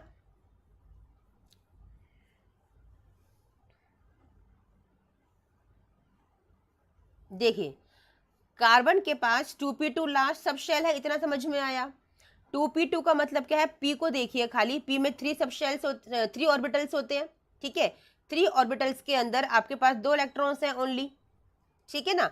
2 इलेक्ट्रॉन्स हमारे पास हैं। इसे अगर पूरे के पूरे, क्योंकि एक p ऑर्बिटल में कितने इलेक्ट्रॉन्स होने चाहिए? 1 2 3 4 5 एंड 6 होने चाहिए, बट यहाँ तो 2 इलेक्ट्रॉन्स है, तो कितने इलेक्ट्रॉन्स की कमी है इसके पास? अभी 4 की कमी है। तो 4 इलेक्ट्रॉन देने के लिए 4 हाइड्रोजन ही तो आएंगे उसके पास, क्योंकि एक हाइड्रोजन तो एक ही दे सकता है ना। समझ में आया? ठीक है, तो इस तरह से ये फिलिंग होती है। यहाँ पर किस तरह से फिलिंग होती है अब आप समझो। एक हाइड्रोजन आएगा अपना एक इलेक्ट्रॉन लेके, तो वो यहाँ पे आ गया। एक और हाइड्रोजन आया, उसका इलेक्ट्रॉन यहाँ पे आ गया। एक और आया, उसका यहाँ पे आ गया। एक और आया, उसका यहाँ पे आ गया। आया समझ में? ठीक है। अब ये हुआ कैसे? आपने देखा कि कार्बन के पास तो p सब शेल था जो कि डंबल शेप का होता है, हाइड्रोजन के पास s सब शेल था जो कि स्फेयर शेप का होता है ना, स्फेयर शेप का होता है। तो इनकी आपस में इस तरह से ओवरलैपिंग होती है, इन सब शेल्स की इस तरह से ओवरलैपिंग होती है। इसे बोलते हैं हेड ऑन ओवरलैपिंग, इसे बोलते हैं साइडवेज ओवरलैपिंग। इन ओवरलैपिंग्स की वजह से आपके ये वाले हाइब्रिड ऑर्बिटल्स बनते हैं। इन्हीं ऑर्बिटल की फॉर्मेशन की वजह से हम एक टर्म बोलते हैं, फिनोमिनन का नाम दिया है हम लोगों ने, एक प्रोसेस का नाम दिया है हाइब्रिडाइजेशन। यानी कि जहाँ पे हाइब्रिड ऑर्बिटल्स का फॉर्मेशन होता है उसे हाइब्रिडाइजेशन बोला जाता है। आ गया समझ में व्हाट इज हाइब्रिडाइजेशन? तो इस वीबीटी के अंदर हम लोग इस हाइब्रिडाइजेशन को भी स्टडी करेंगे, जिसकी वजह से डिफरेंट डिफरेंट स्ट्रक्चर्स आपके बनने वाले हैं, ठीक है। जैसे फॉर एन एग्जाम्पल, अगर आपके पास सबसे बेसिक जो यहाँ पे आपको लोवेस्ट हाइब्रिडाइजेशन देखने के लिए मिलेगी वो है आपकी sp3। और आप प्रीवियस क्लासेस में कर चुके हो कि अगर आपके पास sp3 हाइब्रिडाइजेशन है, इसका मतलब उसका स्ट्रक्चर कैसा होगा? टेट्राहेड्रल स्ट्रक्चर होगा, ठीक है। इसके बाद आती है आपकी dsp2। इसका मतलब क्या है? स्क्वायर प्लानर स्ट्रक्चर होगा। कैसे? अभी हम कॉम्प्लेक्सिस को स्टडी करेंगे पूरा डीप में, तो आपको समझ में आएगा। It is square planar structure, ठीक है। फिर है आपका sp3d, ये कौन सी होगी? ट्राइगोनल बाय पिरामिडल स्ट्रक्चर होगा, ट्राइगोनल बाय पिरामिडल, ठीक है। इसके बाद होगा आपका sp3d2, इसमें होगा आपका octahedral structure. And similarly in d2sp3, ठीक है, इसमें भी आपका ऑक्टाहेड्रल होगा। अब आपको होगा मैम ये तो सेम टू सेम लग रहे हैं हमें ये दोनों तो, बट ऐसा नहीं है। यहाँ पे d2 बाद में है, d2 पहले है। अभी हम पढ़ेंगे, मैं आपको 2 तरह के लिगेंड्स पढ़ाऊंगी अभी। एक होंगे आपके स्ट्रॉन्ग लिगेंड्स, यानी कि स्ट्रॉन्ग फील्ड लिगेंड्स, और एक होंगे आपके वीक फील्ड लिगेंड्स, ठीक है। ये जो d2 बाद में जो आया है ये आया है वीक फील्ड लिगेंड की वजह से, और जो d2 पहले आया है ये आया है आपके स्ट्रॉन्ग फील्ड लिगेंड की वजह से। आया समझ में? ठीक है। चलिए, अभी समझ में ढंग से नहीं आया होगा, अब हम एग्जाम्पल से समझेंगे। लेकिन वीबीटी में करना क्या है, पढ़ना क्या है, वो आप लोगों ने समझ लिया, ठीक है। हम लोग बेसिक एग्जाम्पल लेके चलते हैं सबसे पहले वीबीटी का, दैट इज CONH3 3 समझ में आया? ठीक है, आपका एक बेसिक एग्जाम्पल हम लोगों ने लिया। सबसे पहले इसके अंदर आपको सेंट्रल मेटल को पहचानना आना चाहिए, यानी कि जिससे सबने बॉन्ड बनाया हुआ है। कौन है वो? ठीक है, आपका कोबाल्ट, CO आपका यहाँ पे बैठा हुआ है। NH3 ने 6NH3 ने आके इसके साथ बॉन्ड बनाया हुआ है। किस तरह से बॉन्ड बनता है? इस तरह से, ठीक है। ये आपके देखो 4NH3 आ गए। ये 4NH3 कैसे आए हैं? ये आए हैं आपके प्लेन में, ये आपके सिंगल प्लेन में है, जैसे कि पेपर होता है आपका, पेपर की तरह ये जमीन पर पड़े हुए हैं, ठीक है। और एक होता है आपका ऊपर की तरफ अपर प्लेन में, एक होता है डाउन द प्लेन, ठीक है। यस, तो ये है आपका NH3 और NH3। तो इस तरह से ये स्ट्रक्चर जो बना आपका, it is octahedral structure. Octa से कंफ्यूज मत होना कि 8 मतलब होता है, नहीं, यहाँ पे 6 मतलब होता है आपके कोऑर्डिनेशन कॉम्प्लेक्सेस के चैप्टर के अंदर। समझ में आ गया? ठीक है, चलिए आपने देखा स्ट्रक्चर कैसे बना, क्या बना, बट अब देखो तो सही, पूरा जो करके दिखाना है आपको एग्जाम में वो आपको सीखना है बच्चा। ठीक है, जो एग्जाम में आपको करना है। देखिए बच्चा, आपने सेंट्रल एटम को पहचान लिया, उसका एटॉमिक नंबर आपको पता होना चाहिए। आपको मैंने डी ब्लॉक एलिमेंट्स कराए थे, scandium, titanium, vanadium. I hope आप लोगों ने लर्न कर लिए होंगे, तभी आप एटॉमिक नंबर बता सकते हो। Scandium, titanium, vanadium, chromium, manganese, iron, cobalt, निकल, कॉपर, जिंक। 21, 22, 23, 24, 25, 26 एंड 27। तो कोबाल्ट का एटॉमिक नंबर क्या होता है? 27। ठीक है, अब 27 एटॉमिक नंबर कोबाल्ट का होता है, तो इसकी कॉन्फ़िगरेशन लिखनी आपको आनी चाहिए। मैंने सिखाया था डी ब्लॉक एलिमेंट्स के अंदर कि स्टार्टिंग में जो 18 इलेक्ट्रॉन्स होते हैं वो हम आर्गन को डोनेट कर देते हैं, पूरे के पूरे आर्गन की जगह उसको ऐसे ऐसे लिख देते हैं। बाकी कितने बचे आपके पास? 9 इलेक्ट्रॉन्स बचे, तो 9 इलेक्ट्रॉन्स को आपको 3D और 4s में फिल करना है। तो कैसे फिल आप लोग करते हो? 3D 7 4s 2 ऐसे फिल करते हो। तो यह है कॉन्फ़िगरेशन किसकी? आपकी। ठीक है बच्चा, ये होगी कॉन्फ़िगरेशन कोबाल्ट की। अब देखिए इस कॉम्प्लेक्स में कोबाल्ट का, देखो फर्स्ट स्टेप था आपका कॉन्फ़िगरेशन लिखना। सेकंड स्टेप है बच्चा आपको इस कोबाल्ट की जो सेंट्रल मेटल एटम है उसकी आपको ऑक्सीडेशन स्टेट निकालनी है। तो कैसे ऑक्सीडेशन स्टेट निकालोगे? जब आपको लिगेंड्स के ऊपर चार्ज पता होगा। अमोनिया के ऊपर कोई भी चार्ज नहीं होता, ये न्यूट्रल कॉम्पाउंड होता है बच्चा। ठीक है, जब न्यूट्रल कॉम्पाउंड है तो कोबाल्ट का तो आपको ऑक्सीडेशन नंबर निकालना है, उसको एक्स एज्यूम करोगे, x + 6 × 0। ठीक है, और इक्वल टू में क्या आ गया आपके पास? कॉन्फ़िगरेशन सॉरी, आपको ऑक्सीडेशन नंबर दे रखा है, पूरे कॉम्प्लेक्स पे चार्ज दे रखा है, दैट इज 3। वो आप यहाँ पे लिखोगे, तो ये क्या आ गया? x = 3, यानी कि कोबाल्ट का ऑक्सीडेशन नंबर क्या आ गया? 3 आ गया। समझ में आ गया? ठीक है, समझ में आ गया बच्चा? ठीक है, तो हमने ऑक्सीडेशन नंबर निकाल लिया कोबाल्ट का। ठीक है, अब जब कोबाल्ट का ऑक्सीडेशन नंबर निकल गया तो हमें कॉन्फ़िगरेशन लिखनी है अब ऑक्सीडेशन नंबर के अकॉर्डिंग। विदाउट ऑक्सीडेशन नंबर के अकॉर्डिंग क्या कॉन्फ़िगरेशन थी बच्चा? 3D 4s, it was 3D 7, 1 2 3 4 5 6 and 7 and 4s 2, ये कॉन्फ़िगरेशन थी। लेकिन जब कोबाल्ट हमें पता चल गया कि +3 ऑक्सीडेशन नंबर में है, तो क्या कॉन्फ़िगरेशन हो जाएगी बेटा?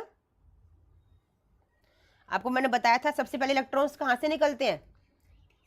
सबसे पहले जो इलेक्ट्रॉन्स निकलते हैं आपके 4s से। तो यहाँ पे क्या हो गया? 0, यहाँ तो एक भी इलेक्ट्रॉन नहीं बचा आपका, और एक इलेक्ट्रॉन जाएगा आपका यहाँ से।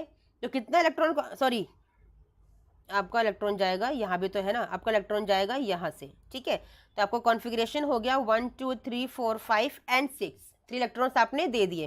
तो ये कॉन्फ़िगरेशन हो गई आपकी 3D 6 4s 0। ठीक है बच्चा, क्योंकि आपने जो लास्ट इलेक्ट्रॉन वो यहाँ पे फिल किया था ना बेटा, तो वहीं से तो निकलेगा ना आपका, यहाँ से तो कभी इलेक्ट्रॉन निकलता ही नहीं है, क्योंकि आपका यहाँ पे इलेक्ट्रॉन एक्स्ट्रा है ना, यहाँ पे 2 इलेक्ट्रॉन एक्स्ट्रा, जो एक्स्ट्रा इलेक्ट्रॉन्स होते हैं वहाँ से निकलते हैं।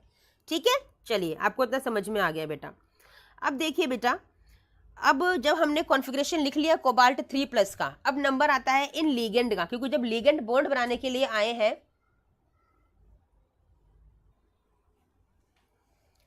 जो ये लीगेंड आते हैं बेटा, ये लीगेंड आते हैं बॉन्ड बनाने के लिए। ठीक है ना, कोबाल्ट से इनको बॉन्ड बनाना है। अब देखो क्योंकि 6 अमोनिया आपके पास है, तो आप देखो आपके पास सबसे पहले अब आपको क्या पता करना है कि आपको जो लीगेंड है वो स्ट्रॉन्ग फील्ड लीगेंड है या फिर वीक फील्ड लीगेंड है। ठीक है, मैं आपको एक ट्रिक बताती हूँ लर्न करने की।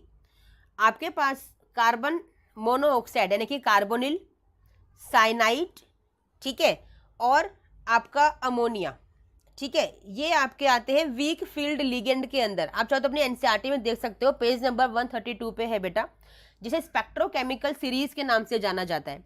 सबसे ज़्यादा कार्बोनिल आपका होता है स्ट्रॉन्ग फील्ड लिगेंड, उससे कम होता है साइनाइड, और उससे कम होता है आपका अमोनिया। जो इंपॉर्टेंट है वही लर्न करने हैं। और जो आपके वाटर होता है, वाटर आता है इन बिटवीन, और सबसे कम वाले में आते हैं आपके हैलोजेंस। सारे जितने भी हैलाइड्स हैं वो सारे आपके वीक लिगेंड्स होते हैं। तो हमारे पास तो अमोनिया है, तो अमोनिया किस लिगेंड में आता है बच्चा, किस कैटेगरी में आता है? स्ट्रॉन्ग फील्ड लिगेंड की कैटेगरी में आता है। तो अब ये स्ट्रॉन्ग फील्ड लिगेंड करता क्या है, हमने क्यों पता किया कि ये स्ट्रॉन्ग फील्ड लिगेंड है बेटा? इसको पता करने का रीज़न है क्योंकि जो स्ट्रॉन्ग फील्ड लिगेंड्स होते हैं बेटा, ये करा देते हैं आपके इलेक्ट्रॉन्स की पेयरिंग। क्या करा देते हैं? इलेक्ट्रॉन्स की पेयरिंग करा देते हैं, ठीक है। और जो वीक लिगेंड्स होते हैं वो पेयरिंग नहीं करवा पाते क्योंकि वो वीक है, उनमें ताकत ही नहीं है इतनी, ठीक है। स्ट्रॉन्ग लिगेंड में ताकत होती है, वो इलेक्ट्रॉन्स की पेयरिंग करवा देते हैं। अब देखो पेयरिंग कैसे होगी बच्चा। अब देखो आपके पास ये एक इलेक्ट्रॉन एक्स्ट्रा है यहाँ पे, है ना। तो क्या हो सकता है कि अगर ये वाला इलेक्ट्रॉन, देखो यहाँ तो पेयर बना हुआ है, ठीक है ना। अगर ये वाले अकेले हैं, ये चारों अकेले हैं, ठीक है ना, अगर ये चारों आपस में पेयरिंग कर ले तो क्या होगा, ये वाला इधर आ जाए और ये वाला इधर आ जाए, तो ये क्या होगा बच्चा, इनके पेयर बन गए। किसकी वजह से हुआ? ये अमोनिया की वजह से हुआ, क्योंकि अमोनिया क्या था? आपका स्ट्रॉन्ग लिगेंड था, ठीक है। तो होगा क्या, यहाँ पहले से एक पेयर था, एक पेयर बन गया और एक और पेयर बन गया, तो ये आपके पास बच गए बाकी खाली, ये आपके पास बच गए बाकी खाली। इतना समझ में आ गया बेटा, ठीक है। अब देखो अमोनिया आएगा, अमोनिया ने अपना काम तो कर दिया, उसने अपने लिए जगह बना ली, उसने पेयरिंग करवा दी और जगह बना ली, है ना। अब देखो जब जगह बना ली इसने, तो ये क्या करेगा, 6 अमोनिया आएंगे, तो एक पेयर यहाँ पे आएगा अमोनिया का, सेकंड पेयर यहाँ पे आएगा, थर्ड पेयर यहाँ पे आएगा, बाकी 3 पेयर कहाँ पे जाएंगे? आपके 4p सब शेल के अंदर, ठीक है। 1 2 3 पेयर्स हो गए, 4th pair, 5th pair and 6th pair, ठीक है। अब आपकी कॉन्फ़िगरेशन क्या बनेगी? जो आपने ये पेयरिंग बाद में की है, जो लिगेंड की फिलिंग आपने की है, ये लिगेंड की फिलिंग हाइब्रिडाइजेशन बनाती है। 3D में कितने पेयर फिल किए आपने? 2 पेयर फिल किए। 4s में कितने पेयर फिल किए आपने? 1 पेयर फिल किए।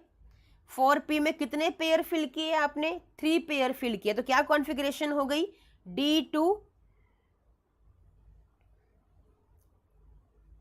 D2sp3, ये हो गई आपकी इस कॉम्प्लेक्स की हाइब्रिडाइजेशन D2sp3, जो किस वजह से आई? आपकी स्ट्रॉन्ग लिगेंड की वजह से आई, क्योंकि उसने पेयरिंग करवाई और फिर अपने इलेक्ट्रॉन के पेयर्स को फिल किया जहां पे वैकेंट स्पेस था, जहां पे खाली स्पेस था। तो उन खाली स्पेसिस में जब इलेक्ट्रॉन्स भरे जाते हैं वही आपकी हाइब्रिडाइजेशन होती है। D2sp3 पेयर भरते हैं, एक में एक पेयर भरा जाता है। आगे समझ में? ठीक है, चलिए आपको हाइब्रिडाइजेशन निकालना आ गया। अब इसी हाइब्रिडाइजेशन से क्या होता है बच्चा, अभी देखो मैंने आपको सबसे पहले बताया था D2sp3 जब हाइब्रिडाइजेशन होगी तो क्या स्ट्रक्चर होगा आपका? आपका स्ट्रक्चर होगा ऑक्टाहेड्रल, बताया था मैंने, ठीक है। आपका स्ट्रक्चर है ऑक्टाहेड्रल। तो मैंने कॉम्प्लेक्स का स्ट्रक्चर बना के आपको स्टार्टिंग में दिखा भी दिया था किस तरह से बनता है। यहाँ पे कोबाल्ट है, यहाँ पे 4 अमोनिया है और एक अपस्पिन एक above the plane and down the plane, ठीक है। इस तरह से आपका ये ऑक्टाहेड्रल स्ट्रक्चर बन गया। समझ में आ गया? अब देखो कुछ नाम है जो आपको पता होने चाहिए, क्योंकि ये लिगेंड आपका स्ट्रॉन्ग लिगेंड था, तो इसने कहाँ पे फिलिंग कराई? डी सबशेल के अंदर, यानी कि अंदर आके फिलिंग कराई। तो इनको बोलते हैं इनर कॉम्प्लेक्सेस।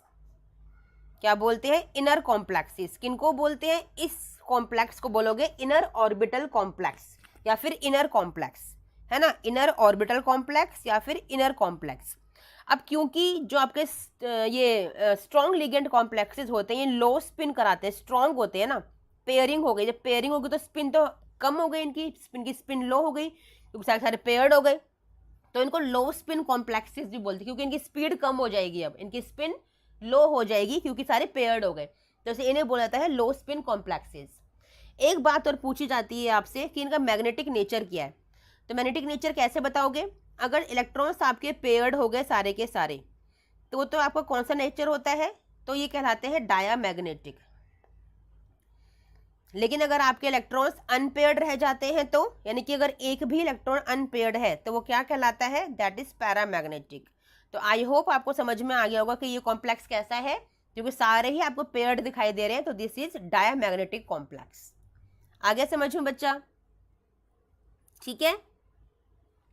यहाँ पे अगर आपको मैग्नेटिक मूवमेंट निकालने के लिए बोले तो वो भी आप निकाल सकते हो। दैट इज फॉर्मूला है आपका square root of n+2 Bohr magneton. n क्या होता है आपका? n होता है आपका नंबर ऑफ अनपेयर्ड इलेक्ट्रॉन्स, क्योंकि यहाँ पे नंबर ऑफ अनपेयर्ड इलेक्ट्रॉन्स 0 है, तो म्यू की वैल्यू क्या आ जाएगी, 0 बोर मैग्नेट्रॉन, क्योंकि आप n की जगह क्या भरोगे, 0। समझ में आ गया। तो ये पूरा कॉम्प्लेक्स के बारे में आपको पता चल गया है, समझ में आ गया है कैसे निकालते हैं। ठीक है, इसी तरह से हम हर कॉम्प्लेक्स का निकाल सकते हैं, किसी भी कॉम्प्लेक्स का हम निकाल सकते हैं। ठीक है, समझ में आ गया बच्चा। ठीक है बच्चा, CFT, CFT की फुल फॉर्म होती है बच्चा क्रिस्टल फील्ड थियोरी। ठीक है, क्रिस्टल फील्ड थियोरी एक्चुअली में होती क्या है, इससे पहले आप लोगों ने VBT पढ़ा है, जिसमें हम लोगों ने पढ़ा था वैलेंस बॉन्ड थ्योरी, है ना। जो हमारे डी सबशेल्स होते हैं उनके पास जो वैलेंस इलेक्ट्रॉन्स होते हैं, उनकी वजह से जो बॉन्ड पेयर्स बनते हैं, ठीक है, और जो उनमें फिर जो थ्योरी क्रिएट होती है, रिपल्शन अट्रैक्शन की जो थ्योरी क्रिएट होती है, हम लोगों ने वो स्टडी की थी। ठीक है ना, VBT के अंदर हम लोगों ने ये स्टडी किया था। अब देखो CFT में हम लोगों को जो पढ़ना है बच्चा, CFT में हम लोगों को पढ़ना है क्रिस्टल फील्ड की स्प्लिटिंग, हम लोगों को पढ़नी है, जो कि यहाँ पर भी आपके डी ऑर्बिटल से रिस्पॉन्सिबल होते हैं। ठीक है, जैसे कि आप सबको पता है डी सब शेल में आपके पास 5 ऑर्बिटल्स होते हैं बेटा। इस फर्स्ट ऑर्बिटल का नाम होता है DXY, इसे बोलते हैं DYZ, this is DXZ, this is DX square minus Y square, and this last one is DZ square. ठीक है, ये इन सब के नेम्स हैं। ठीक है, DXY की अगर मैं बात करूं, जो इसका स्ट्रक्चर बनता है, स्ट्रक्चर इन द सेंस जो इसका एक्स एक्सिस पे हम दिखाते हैं XY पे, तो ये इन बिटवीन द एक्सिस बनते हैं, XY वाला। ठीक है, 11th क्लास में आप लोगों ने सीखा होगा ये वाला, कि जो DXY ऑर्बिटल का, जो मैं दोबारा से बताती हूँ पूरा अच्छे से स्क्रीन पे बेटा, क्योंकि पता होना चाहिए आपको, क्योंकि बेसिक है CFT जानने के लिए। अगर DXY को आपको X और Y एक्सिस पे शो करना है, तो इस DXY का मतलब है कि एक लोब, क्योंकि D ऑर्बिटल है ना, D ऑर्बिटल के कैसे लोब्स होते हैं, डबल शेप्ड होते हैं। ठीक है, तो एक लोब आएगा ऐसे और एक लोब आएगा ऐसे, यानी कि इन बिटवीन द एक्सिस आता है, not on the axis. DYZ का कैसा बनेगा, उसके लिए सपोज कीजिए ये Y है और ये Z है, तो यहाँ पर इस तरह से इन बिटवीन द एक्सिस आएगा। ठीक है, अब सपोज कीजिए आपको बनाना है DXZ का, तो इसको X और Z मान लीजिए, और अब यहाँ पे इन बिटवीन द एक्सिस, आपको लग रहा है देखने में एक जैसे हैं, लेकिन आपके एक्सिस में डिफरेंस है बेटा, आप देख सकते हो आपके एक्सिस में डिफरेंस है। ठीक है, समझ में आया। अब उसका कैसे बनेगा, DX square minus Y square का, DX square minus Y X square के लिए बच्चा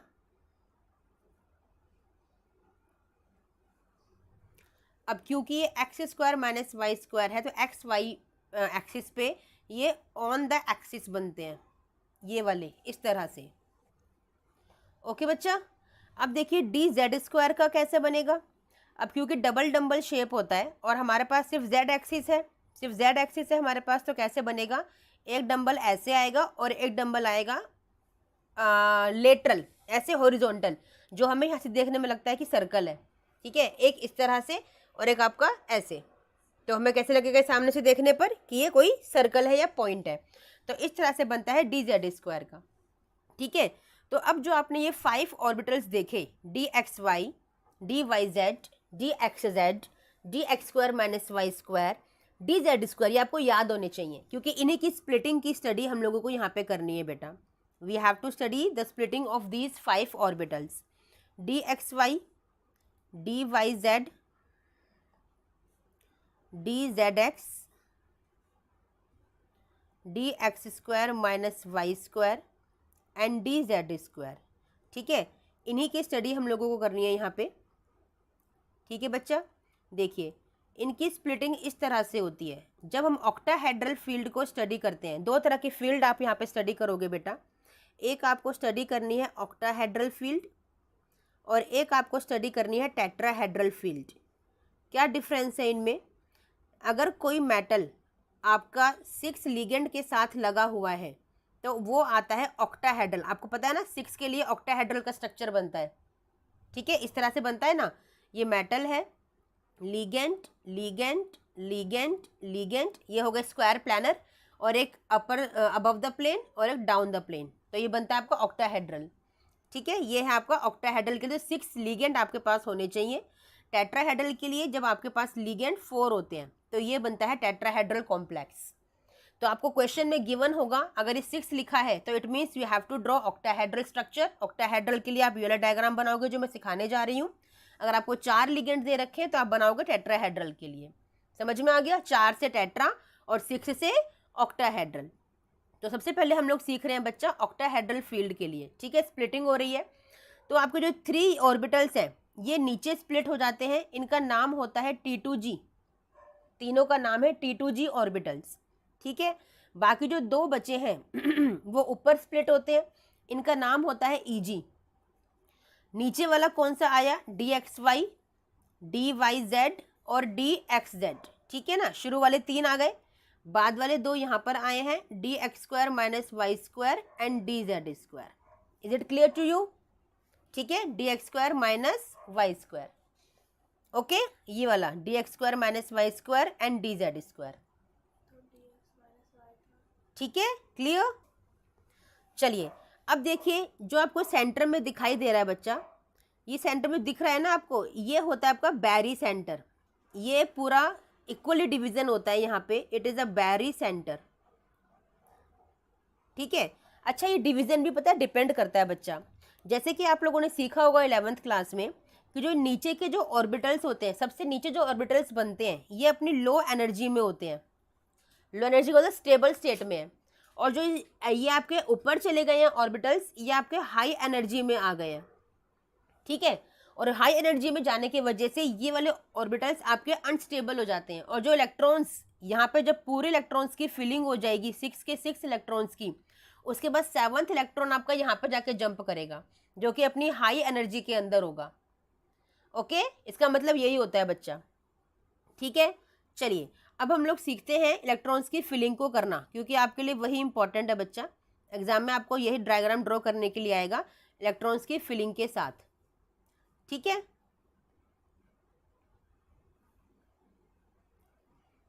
चलिए अच्छा उससे पहले एक चीज़ और बता दूं मैं आपको कि जो ये हाफ बैरी सेंटर है ना, ये यहाँ तक की जो वैल्यू होती है फॉर ऑक्टाहेड्रल, ये आपकी वैल्यू होती है बच्चा 2/5 डेल्टा O, जो कि माइनस में होती है, इट इज़ -2/5 डेल्टा O।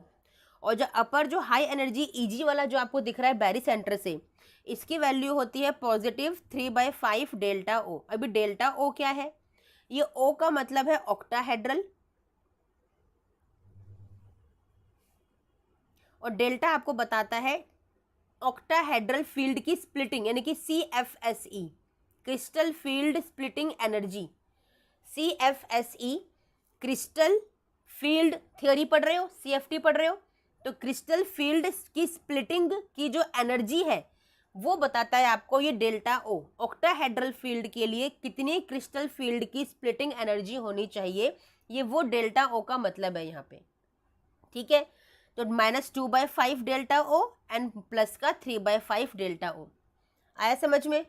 ठीक है, चलिए इतना आपको समझ में आ गया बच्चा।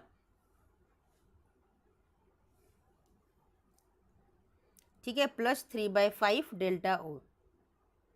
ठीक है, ये वैल्यूज होती हैं आपकी किसके लिए, ऑक्टाहेड्रल क्रिस्टल फील्ड के लिए। ठीक है, अब सपोज कीजिए आपके पास यहाँ पे आपको इलेक्ट्रॉन्स दे रखे हैं। ठीक है ना, सपोज कीजिए आपको पूरे के पूरे यहाँ पे 10 इलेक्ट्रॉन्स की फिलिंग अभी दे रखी है, यानी कि कोई कॉम्प्लेक्स था जिसका सपोज जिंक का ही है, जिंक का कॉन्फ़िगरेशन आपको दे रखा था D10, और आपको बोला है इसका CFT डायग्राम ड्रॉ करना है। तो कैसे करोगे, आपको 10 इलेक्ट्रॉन्स फिल करने हैं, तो आपको सिखाया गया था हुंड रूल 11th क्लास में कि 1 by 1 electrons you have to fill, है ना। तो 1 2 3, अब आपको ऊपर जंप नहीं करना है क्योंकि अभी नीचे ही फिलिंग आपको कंप्लीट करनी है। 4 5 एंड 6, अब इलेक्ट्रॉन्स बचे हैं इसलिए आप ऊपर जाओगे 7 8 9 एंड 10। आया समझ में? इस तरह से इलेक्ट्रॉन्स की फिलिंग करते हैं। अब इसके लिए कॉन्फ़िगरेशन आपसे पूछी जाती है। अब थर्ड टाइप की कॉन्फ़िगरेशन आप सीख रहे हो, बल्कि फोर्थ टाइप की। 10th क्लास तक आपने कौन सी कॉन्फ़िगरेशन सीखी थी बेटा, KLMN वाली, जिसमें आप भरते हो 2 8 18 32 इलेक्ट्रॉन्स, यही सीखा था। 11th क्लास में आके आपने सीखा SPDF वाले सब शेल्स की इलेक्ट्रॉन की फिलिंग सीखी, जिसमें आपने अफबाउ को यूज़ किया था, अफबाउ प्रिंसिपल को यूज़ किया था, 1s 2s 3s 4s ये सब सीखा था। फिर आपने 11th क्लास में ही चैप्टर 4 के अंदर एमओटी डायग्राम सीखा था, उसकी इलेक्ट्रॉनिक कॉन्फ़िगरेशन सीखी थी, bonding molecular orbitals, anti bonding molecular orbitals, है ना, सीखा था ना कि 1s स्टार 2s फिर 2s स्टार, इस तरह से सीखा था ना। यहाँ पे 1s ये था बॉन्डिंग के लिए, ये था एंटी बॉन्डिंग के लिए, ठीक है। अब फोर्थ टाइप की कॉन्फ़िगरेशन आप अब 12th क्लास में सीखने जा रहे हो बच्चा। अब अगर इस पूरे डायग्राम की कॉन्फ़िगरेशन लिखने के लिए आपको बोला जाए CFT डायग्राम के लिए, तो कैसे लिखोगे? मैंने कहा ये T2G नाम होता है इसका, ठीक है। तो इसके लिए लिखोगे आप T2G, कितने इलेक्ट्रॉन है T2G के अंदर? 6 इलेक्ट्रॉन लिखोगे, T2G की पावर 6 यानी T2G 6, ठीक है। और फिर यहाँ पे Eg है तो Eg के लिए क्या लिखोगे बच्चा? कितने इलेक्ट्रॉन है आपके पास? 4, तो Eg4। तो ये कॉन्फ़िगरेशन हो गई आपकी किसके लिए? D10 वाले इसके लिए, कॉम्प्लेक्स के लिए। आगे समझ में? ये था पूरा CFT का डायग्राम, ठीक है। नाउ वन मोर मैं एग्जांपल देके आपको समझाती हूँ बच्चा। एक एग्जांपल और लेते हैं, इसमें D10 नहीं होगा क्योंकि आपको वो भी आना चाहिए, ठीक है। अब सपोज कीजिए आपको कोई दे रखा है 1 2 3 4 एंड 5, इतना आपको दे दिया है। तो आपको डायग्राम ड्रॉ करना है, नीचे बनाएंगे आप T2G के लिए, ये सब लिखना ज़रूरी होता है जो भी मैं लिख रही हूँ बेटा, इनके बिना आपका डायग्राम अधूरा है। दिस इज Eg, ठीक है। अब आपको इलेक्ट्रॉन्स की फिलिंग करनी है, तो आपको पास कितने हैं? आपके पास 5 इलेक्ट्रॉन्स हैं, तो 1 2 3, ऊपर नहीं जाना है, आप नीचे ही रहेंगे 4 एंड 5। तो क्या कॉन्फ़िगरेशन हो गई इसकी? T2G 5 और Eg में कितने हो गए? 0, ठीक है। Eg लिखना साथ में ज़रूरी होता है, 0 होता है, ठीक है। अब यहाँ पे आपको चीज़ें और सीखनी है। मैंने आपको कल की क्लास में सिखाया था बेटा, इसी प्रीवियस वीडियो में दिखाया था करके। आपके लिगेंड 2 तरह के होते हैं, strong field ligand and weak field ligand. क्या रोल होता है इनका? स्ट्रॉन्ग फील्ड लिगेंड पेयरिंग करवाता है ना, इलेक्ट्रॉन्स की पेयरिंग कर देता है, और वीक फील्ड लिगेंड पेयरिंग नहीं कर पाता।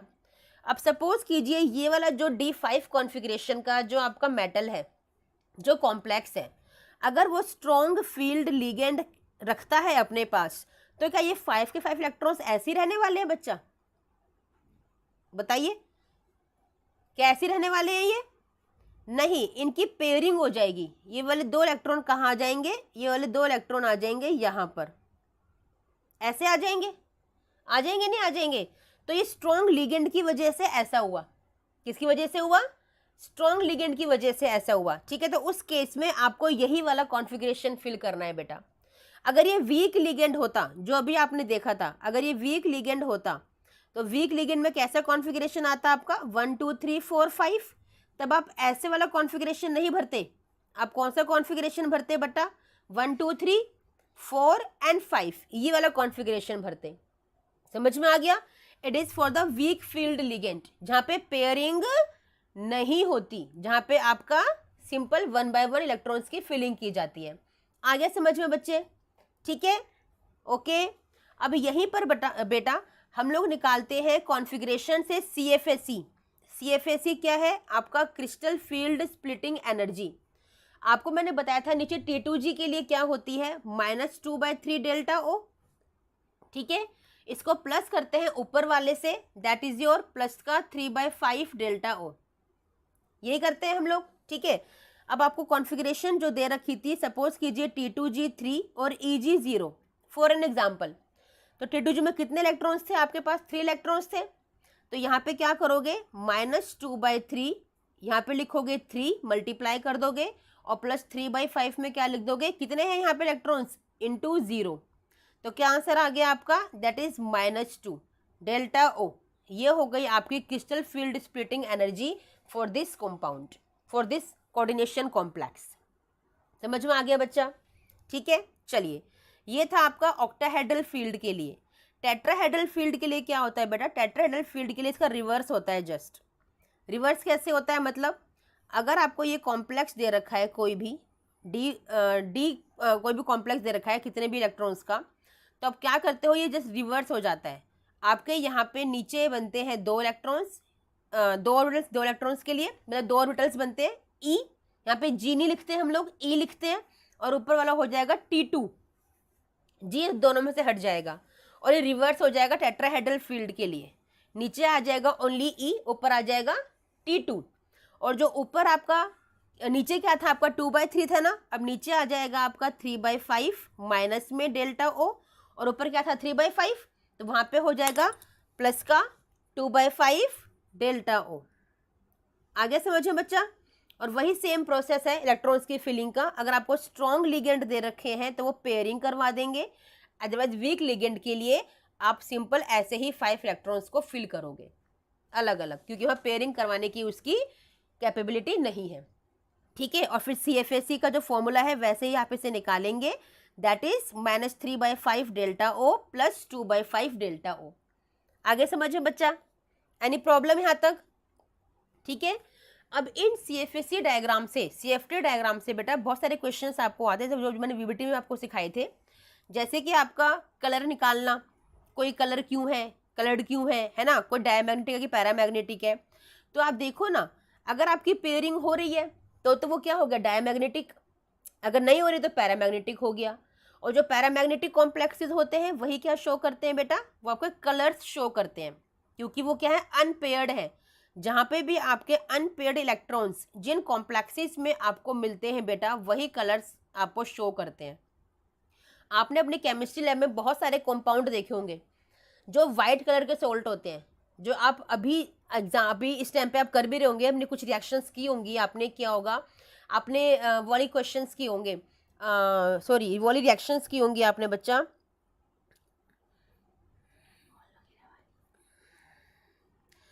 Acidic and basic radical analysis किया होगा आप लोगों ने, है ना। यस, उसमें आपको हमेशा वाइट कलर के सोल्ट दिए जाते हैं। क्यों? क्योंकि वो है तो ट्रांजिशन मेटल के कॉम्प्लेक्सेस ही, लेकिन वो सारे सारे डायमैग्नेटिक है, उनमें जो इलेक्ट्रॉन्स हैं वो पेयर्ड है ऑल। आपको कभी भी कलर्ड कॉम्प्लेक्स नहीं दिए जाते क्योंकि वो कलर्स फिक्स है। आपको कभी कॉपर सल्फेट का सॉल्ट नहीं देंगे क्योंकि वो ब्लू कलर का होता है। कॉपर है आपका डी ब्लॉक का एलिमेंट है, अनपेड इलेक्ट्रॉन्स है इसके पास, that's why it shows blue colour. ऐसे कभी आपको फेरस सल्फेट नहीं देंगे, आयरन आपका डी ब्लॉक का एलिमेंट है क्योंकि हमेशा ये ग्रीन कलर का सॉल्ट होता है। आप देखती पहचान लो, सबके कलर यूनिक होते हैं, आप देखती पहचान लोगे।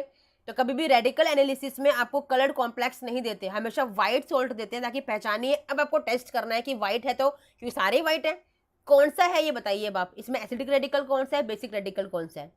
की है नोमेनक्लेचर ऑफ कोऑर्डिनेशन कॉम्पाउंड्स। आज हम लोग नोमेनक्लेचर सीखेंगे बेटा, इंपॉर्टेंट है। ठीक है, 2 या 3 मार्क्स का क्वेश्चन आ जाता है नोमेनक्लेचर से। हम लोग स्टार्ट करेंगे अपने एक एग्जाम्पल से, ठीक है ना, उससे बेस्ट समझ में आता है नोमेनक्लेचर। ठीक है, रूल्स पढ़ने से बेटर है, क्योंकि रूल्स आपको क्या होते हैं ना, एग्जाम्पल्स के जरिए समझ में आ जाते हैं, बट रूल्स से एग्जाम्पल जनरेट करना कभी कभी मुश्किल हो जाता है। ठीक है, फॉर एन एग्जाम्पल आपको दे रखा है Cr NH3 thrice H2O thrice. ठीक है, ये आपका कोऑर्डिनेशन स्फीयर है। ओके, इसके बाहर है आपका आयोनाइजेशन स्फीयर में, दैट इज Cl3। ठीक है, और आपको दे दिया गया एग्जाम में या वटेवर कि आपको इसका नोमेनक्लेचर यानी कि इसकी नेमिंग करनी है। ठीक है बच्चा, देखो सबसे पहले हम लोग क्या सिलेक्ट करते हैं, सबसे पहले हम लोग सिलेक्ट करते हैं सेंट्रल मेटल एटम। ठीक है, सेंट्रल मेटल एटम कौन सा है इसमें, ऑब्वियसली क्रोमियम है। ठीक है, सेंट्रल मेटल एटम कौन सा, क्रोमियम है। इसकी ऑक्सीडेशन स्टेट निकाल लो, यहाँ पे क्या होगी, अमोनिया पर कोई भी चार्ज नहीं होता। ठीक है, चार्ज इज 0। वाटर पे कोई चार्ज नहीं होता, चार्ज इज 0। क्लोरीन पे चार्ज होता है, आप सबको पता है, दैट इज -1। तो टोटल कितने क्लोरीन है मेरे पास, 3, यानी कि कितना हो गया, तो 3 क्लोरीन पे कितना चार्ज हो गया, -3। ठीक है, देखो बच्चा, chlorine atomic number is 17, configuration is 287। ठीक है, इसको कितने इलेक्ट्रॉन्स चाहिए ऑक्टेट कंप्लीट करने के लिए, एक ही चाहिए ना, और वो लेगा तो इसलिए -1। ओके, समझ में आया बच्चा। ठीक है, चलिए अब देखो 3 क्लोरीन पे -3 का चार्ज हो गया। अब क्योंकि क्लोरीन जो है वो आपका आयोनाइजेशन स्फीयर है ना, वो कोऑर्डिनेशन स्फीयर से बाहर है, तो इसका मतलब क्या है कि इस पूरे कॉम्प्लेक्स में तो कोई चार्ज है ही नहीं। तो क्रोमियम के लिए आपको निकालना है, तो X प्लस अमोनिया के लिए 0, वाटर के लिए 0 और इक्वल टू में क्या आ जाएगा, ये वाला -3, क्या आ जाएगा, -3। समझ में आया कि नहीं आया? ठीक है, आया कि नहीं आया? अरे बच्चा, जो आपका ये बच्चा इस तरह से नहीं होता, ध्यान से समझो बच्चा। जब अमोनिया पे कोई चार्ज नहीं है, वाटर पे कोई चार्ज नहीं है, क्लोरीन पे -3 चार्ज, तो इसे इक्वल टू में कैसे रख सकते हो बच्चा? इक्वल टू में वो चार्ज रखा जाता है जो यहाँ पर इसके ऊपर इस कोऑर्डिनेशन स्फीयर पे कोई चार्ज होता है। तो यहाँ पे ये आ जाएगा -3 और इक्वल टू में क्या आ जाएगा, 0। ठीक है, तो टोटल कितना हो गया, क्रोमियम पे +3 चार्ज हो गया। ओके बच्चा, मेटल है, ठीक है, +3 चार्ज है क्रोमियम के ऊपर। आया समझ में? तो हमने क्रोमियम का क्या निकाल लिया, हमने क्रोमियम की ऑक्सीडेशन स्टेट निकाल ली, दैट इज +3। समझ में आ गई? ठीक है, अब देखो इसके बाद क्या करना है, हम लोगों को लिगेंड पहचानने आने चाहिए। आपको पता है एक अमोनिया लिगेंड है और एक वाटर लिगेंड है। जब अमोनिया लिगेंड होता है तो उस लिगेंड में इसका नाम हो जाता है अमाइन। क्या नाम हो जाता है बच्चा? अमाइन। जब वाटर लिगेंड होता है तो इसका इन कोऑर्डिनेशन कॉम्प्लेक्सेस में इसका नेम हो जाता है एक्वा, क्योंकि एक्वस के लिए हम वाटर यूज करते हैं ना, तो क्या नेम हो जाता है इसका, एक्वा। ठीक है, समझ में आ गया। और क्लोरीन को क्या बोलोगे, क्लोराइड बोलोगे, क्योंकि ये बाहर है, कोऑर्डिनेशन स्फीयर से बाहर है, तो इसे क्या बोलोगे, क्लोराइड बोलोगे। अब देखो ये तो बाहर हो गया, इसका कोई रोल नहीं है अभी। आपको इन दोनों में देखना है, अल्फाबेटिकली इनको आपको अरेंज करना है। सबसे पहले कौन आएगा अल्फाबेटिकली, दोनों में ए है। सेकंड देखोगे M और Q, सबसे पहले कौन सा आएगा, अमोनिया आएगा, क्योंकि M पहले आता है। ठीक है, तो बस ये हो गया डिसाइड। तो क्या सीखा आपने, पहले अपने मेटल की ऑक्सीडेशन स्टेट निकाल लो, ठीक है, उसके बाद अल्फाबेटिकली लिगेंड्स को अरेंज कर लो। अब कितने अमोनिया है आपके पास, ये देखो बच्चा, 3 है, तो क्या बोलोगे, ट्राई अमाइन। ठीक है, कितने एक्वा है आपके पास, 3, तो क्या बोलोगे, ट्राई एक्वा। ठीक है, समझ में आया इतना? अब आप मेटल का नाम लिखोगे, पहले आप कोऑर्डिनेशन स्फीयर के अंदर जो चीजें होती हैं उन्हीं की नेमिंग करते हो। कोऑर्डिनेशन स्फीयर में अमोनिया का नेमिंग हो गया ट्राइअमाइन, वाटर का हो गया ट्राई एक्वा। क्या बचा है, सिर्फ क्रोमियम, तो क्या लिखोगे, क्रोमियम, क्योंकि इसका चार्ज प्लस में था तो इसलिए क्रोमियम लिखा जाएगा। अदरवाइज ये 8 से एंड होता, यानी कि क्रोमेट लिखा जाता। ठीक है, सीखेंगे वो वाला भी हम। अगर नेगेटिव कॉम्प्लेक्स होता है आपका, नेगेटिव चार्ज कॉम्प्लेक्स होता है, तो वहाँ पे क्रोमेट लिखा जाता है, 8 लग जाता है एंड में। ठीक है, अब जब मेटल के बाद आप यहाँ रोमन न्यूमरल में ब्रैकेट के अंदर लिखोगे उसकी ऑक्सीडेशन स्टेट कितनी थी, 3 आई थी, तो 3 को ऐसे करके लिख दोगे, इट्स अ रोमन न्यूमरल। ठीक है, अब सारा अंदर का सामान हो गया, कोऑर्डिनेशन स्फीयर का काम खत्म हो गया। अब बचा आपका बाहर का आयोनाइजेशन स्फीयर।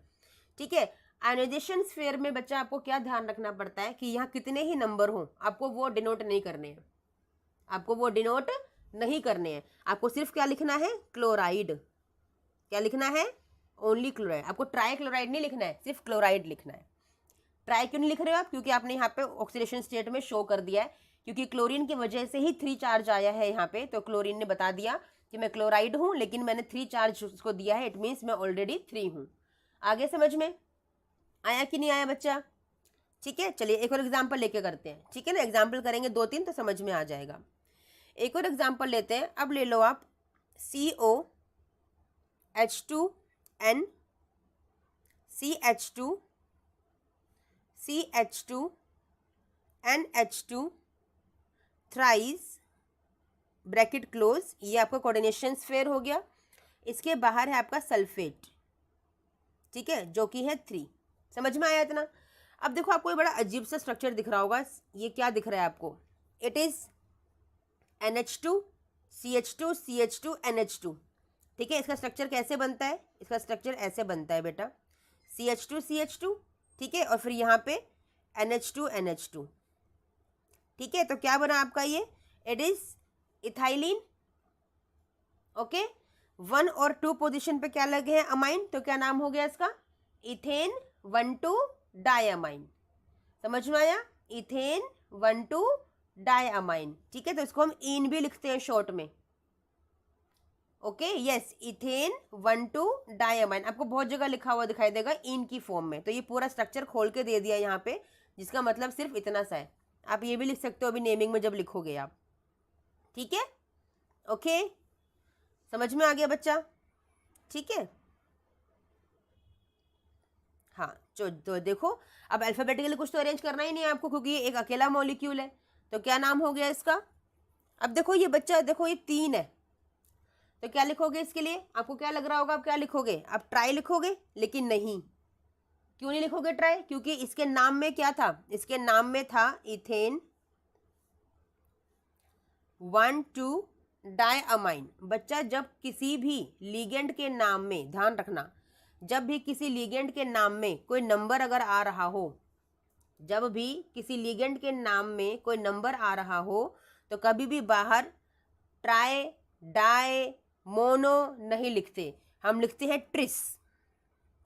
ट्राई के लिए लिखोगे ट्रिस और बाई के लिए लिखोगे बिस।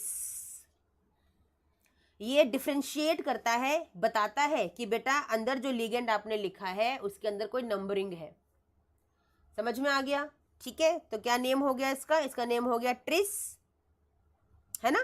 पहले लिगेंड का नाम लिखोगे, ट्रिस इथेन 1,2 डायअमाइन, ठीक है ना। उसको ब्रैकेट में लिख लो, बहुत बड़ा है आपका। ट्रिस इथेन 1,2 डायअमाइन, से शॉर्टकट में इन भी लिख सकते थे बच्चा, ठीक है। ब्रैकेट क्लोज कर दो। अब क्या आ गया, क्या बचा अंदर? कोबाल्ट, क्योंकि +3 इसका ऑक्सीडेशन नंबर प्लस में आएगा, ठीक है, ठीक है। क्यों आएगा प्लस में ऑक्सीडेशन से? देखो निकाल लो बेटा, जो आपका ये स्ट्रक्चर है ना, ये वाला पूरा इथेन 1,2 डायअमाइन, इस पर कोई चार्ज नहीं है, इसमें ये न्यूट्रल होता है, इसमें कोई चार्ज नहीं होता। तो फिर से वही, इसको एक्स लिखो, ये क्या हो गया? प्लस का 0, ठीक है। और ये आपका ट्वाइस है, ठीक है, उससे कोई फर्क नहीं पड़ रहा। आप देखो सल्फेट, सल्फेट पे कितना चार्ज होता है बच्चा? एक सल्फेट पे कितना चार्ज होता है? -2। टोटल 3 है आपके पास, तो कितने हो गए? -2 × 3 कितने हो गए? -6, -6 हो गए। अब देखो ये कोऑर्डिनेशन स्फीयर पूरे पे कितना है? ट्वाइस है, मतलब 2x हो गया, है ना। तो 2x + 0 प्लस का -6 = 0। क्या आ गया? 2x - 6 = 0, 2x = 6, तो x कितना आ गया? 3, ठीक है। तो यहाँ पे कोबाल्ट पे कितना ऑक्सीडेशन नंबर आया बच्चा? प्लस का 3। तो कैसे लिखोगे रोमन न्यूमरल में? ब्रैकेट के अंदर 3, ओके। इसके बाद देखो, अब ये खत्म हो गया आपका कोऑर्डिनेशन स्फीयर का, है ना। अब क्या बचा आपका बाहर? Ionization sphere. तो मैंने कहा था कितने भी नंबर हो वो हम डिनोट नहीं करते, तो क्या आएगा? सिर्फ सल्फेट आएगा। क्यों सल्फेट? क्योंकि सल्फेट बता रहा है कि भैया मैं 3 हूं, तभी यहाँ पे 3rd आया है। ओके, समझ में आ गया सबको? अंडरस्टूड बच्चा? Any problem? चलिए नहीं है, ठीक है। अब बच्चा मैं अपने बुक्स का लिंक शेयर कर दूंगी अपने डिस्क्रिप्शन में, ठीक है ना। आप उसमें चेक कर लीजिएगा, और आप परचेज़ करने तो परचेज़ कर लीजिएगा, बट ज़रूरी है क्योंकि आप लोग जैसे मेरी वीडियोस को समझते हैं उसी तरह से कंटेंट को मैंने एक्सप्लेन करने की कोशिश की है अपनी बुक्स के अंदर।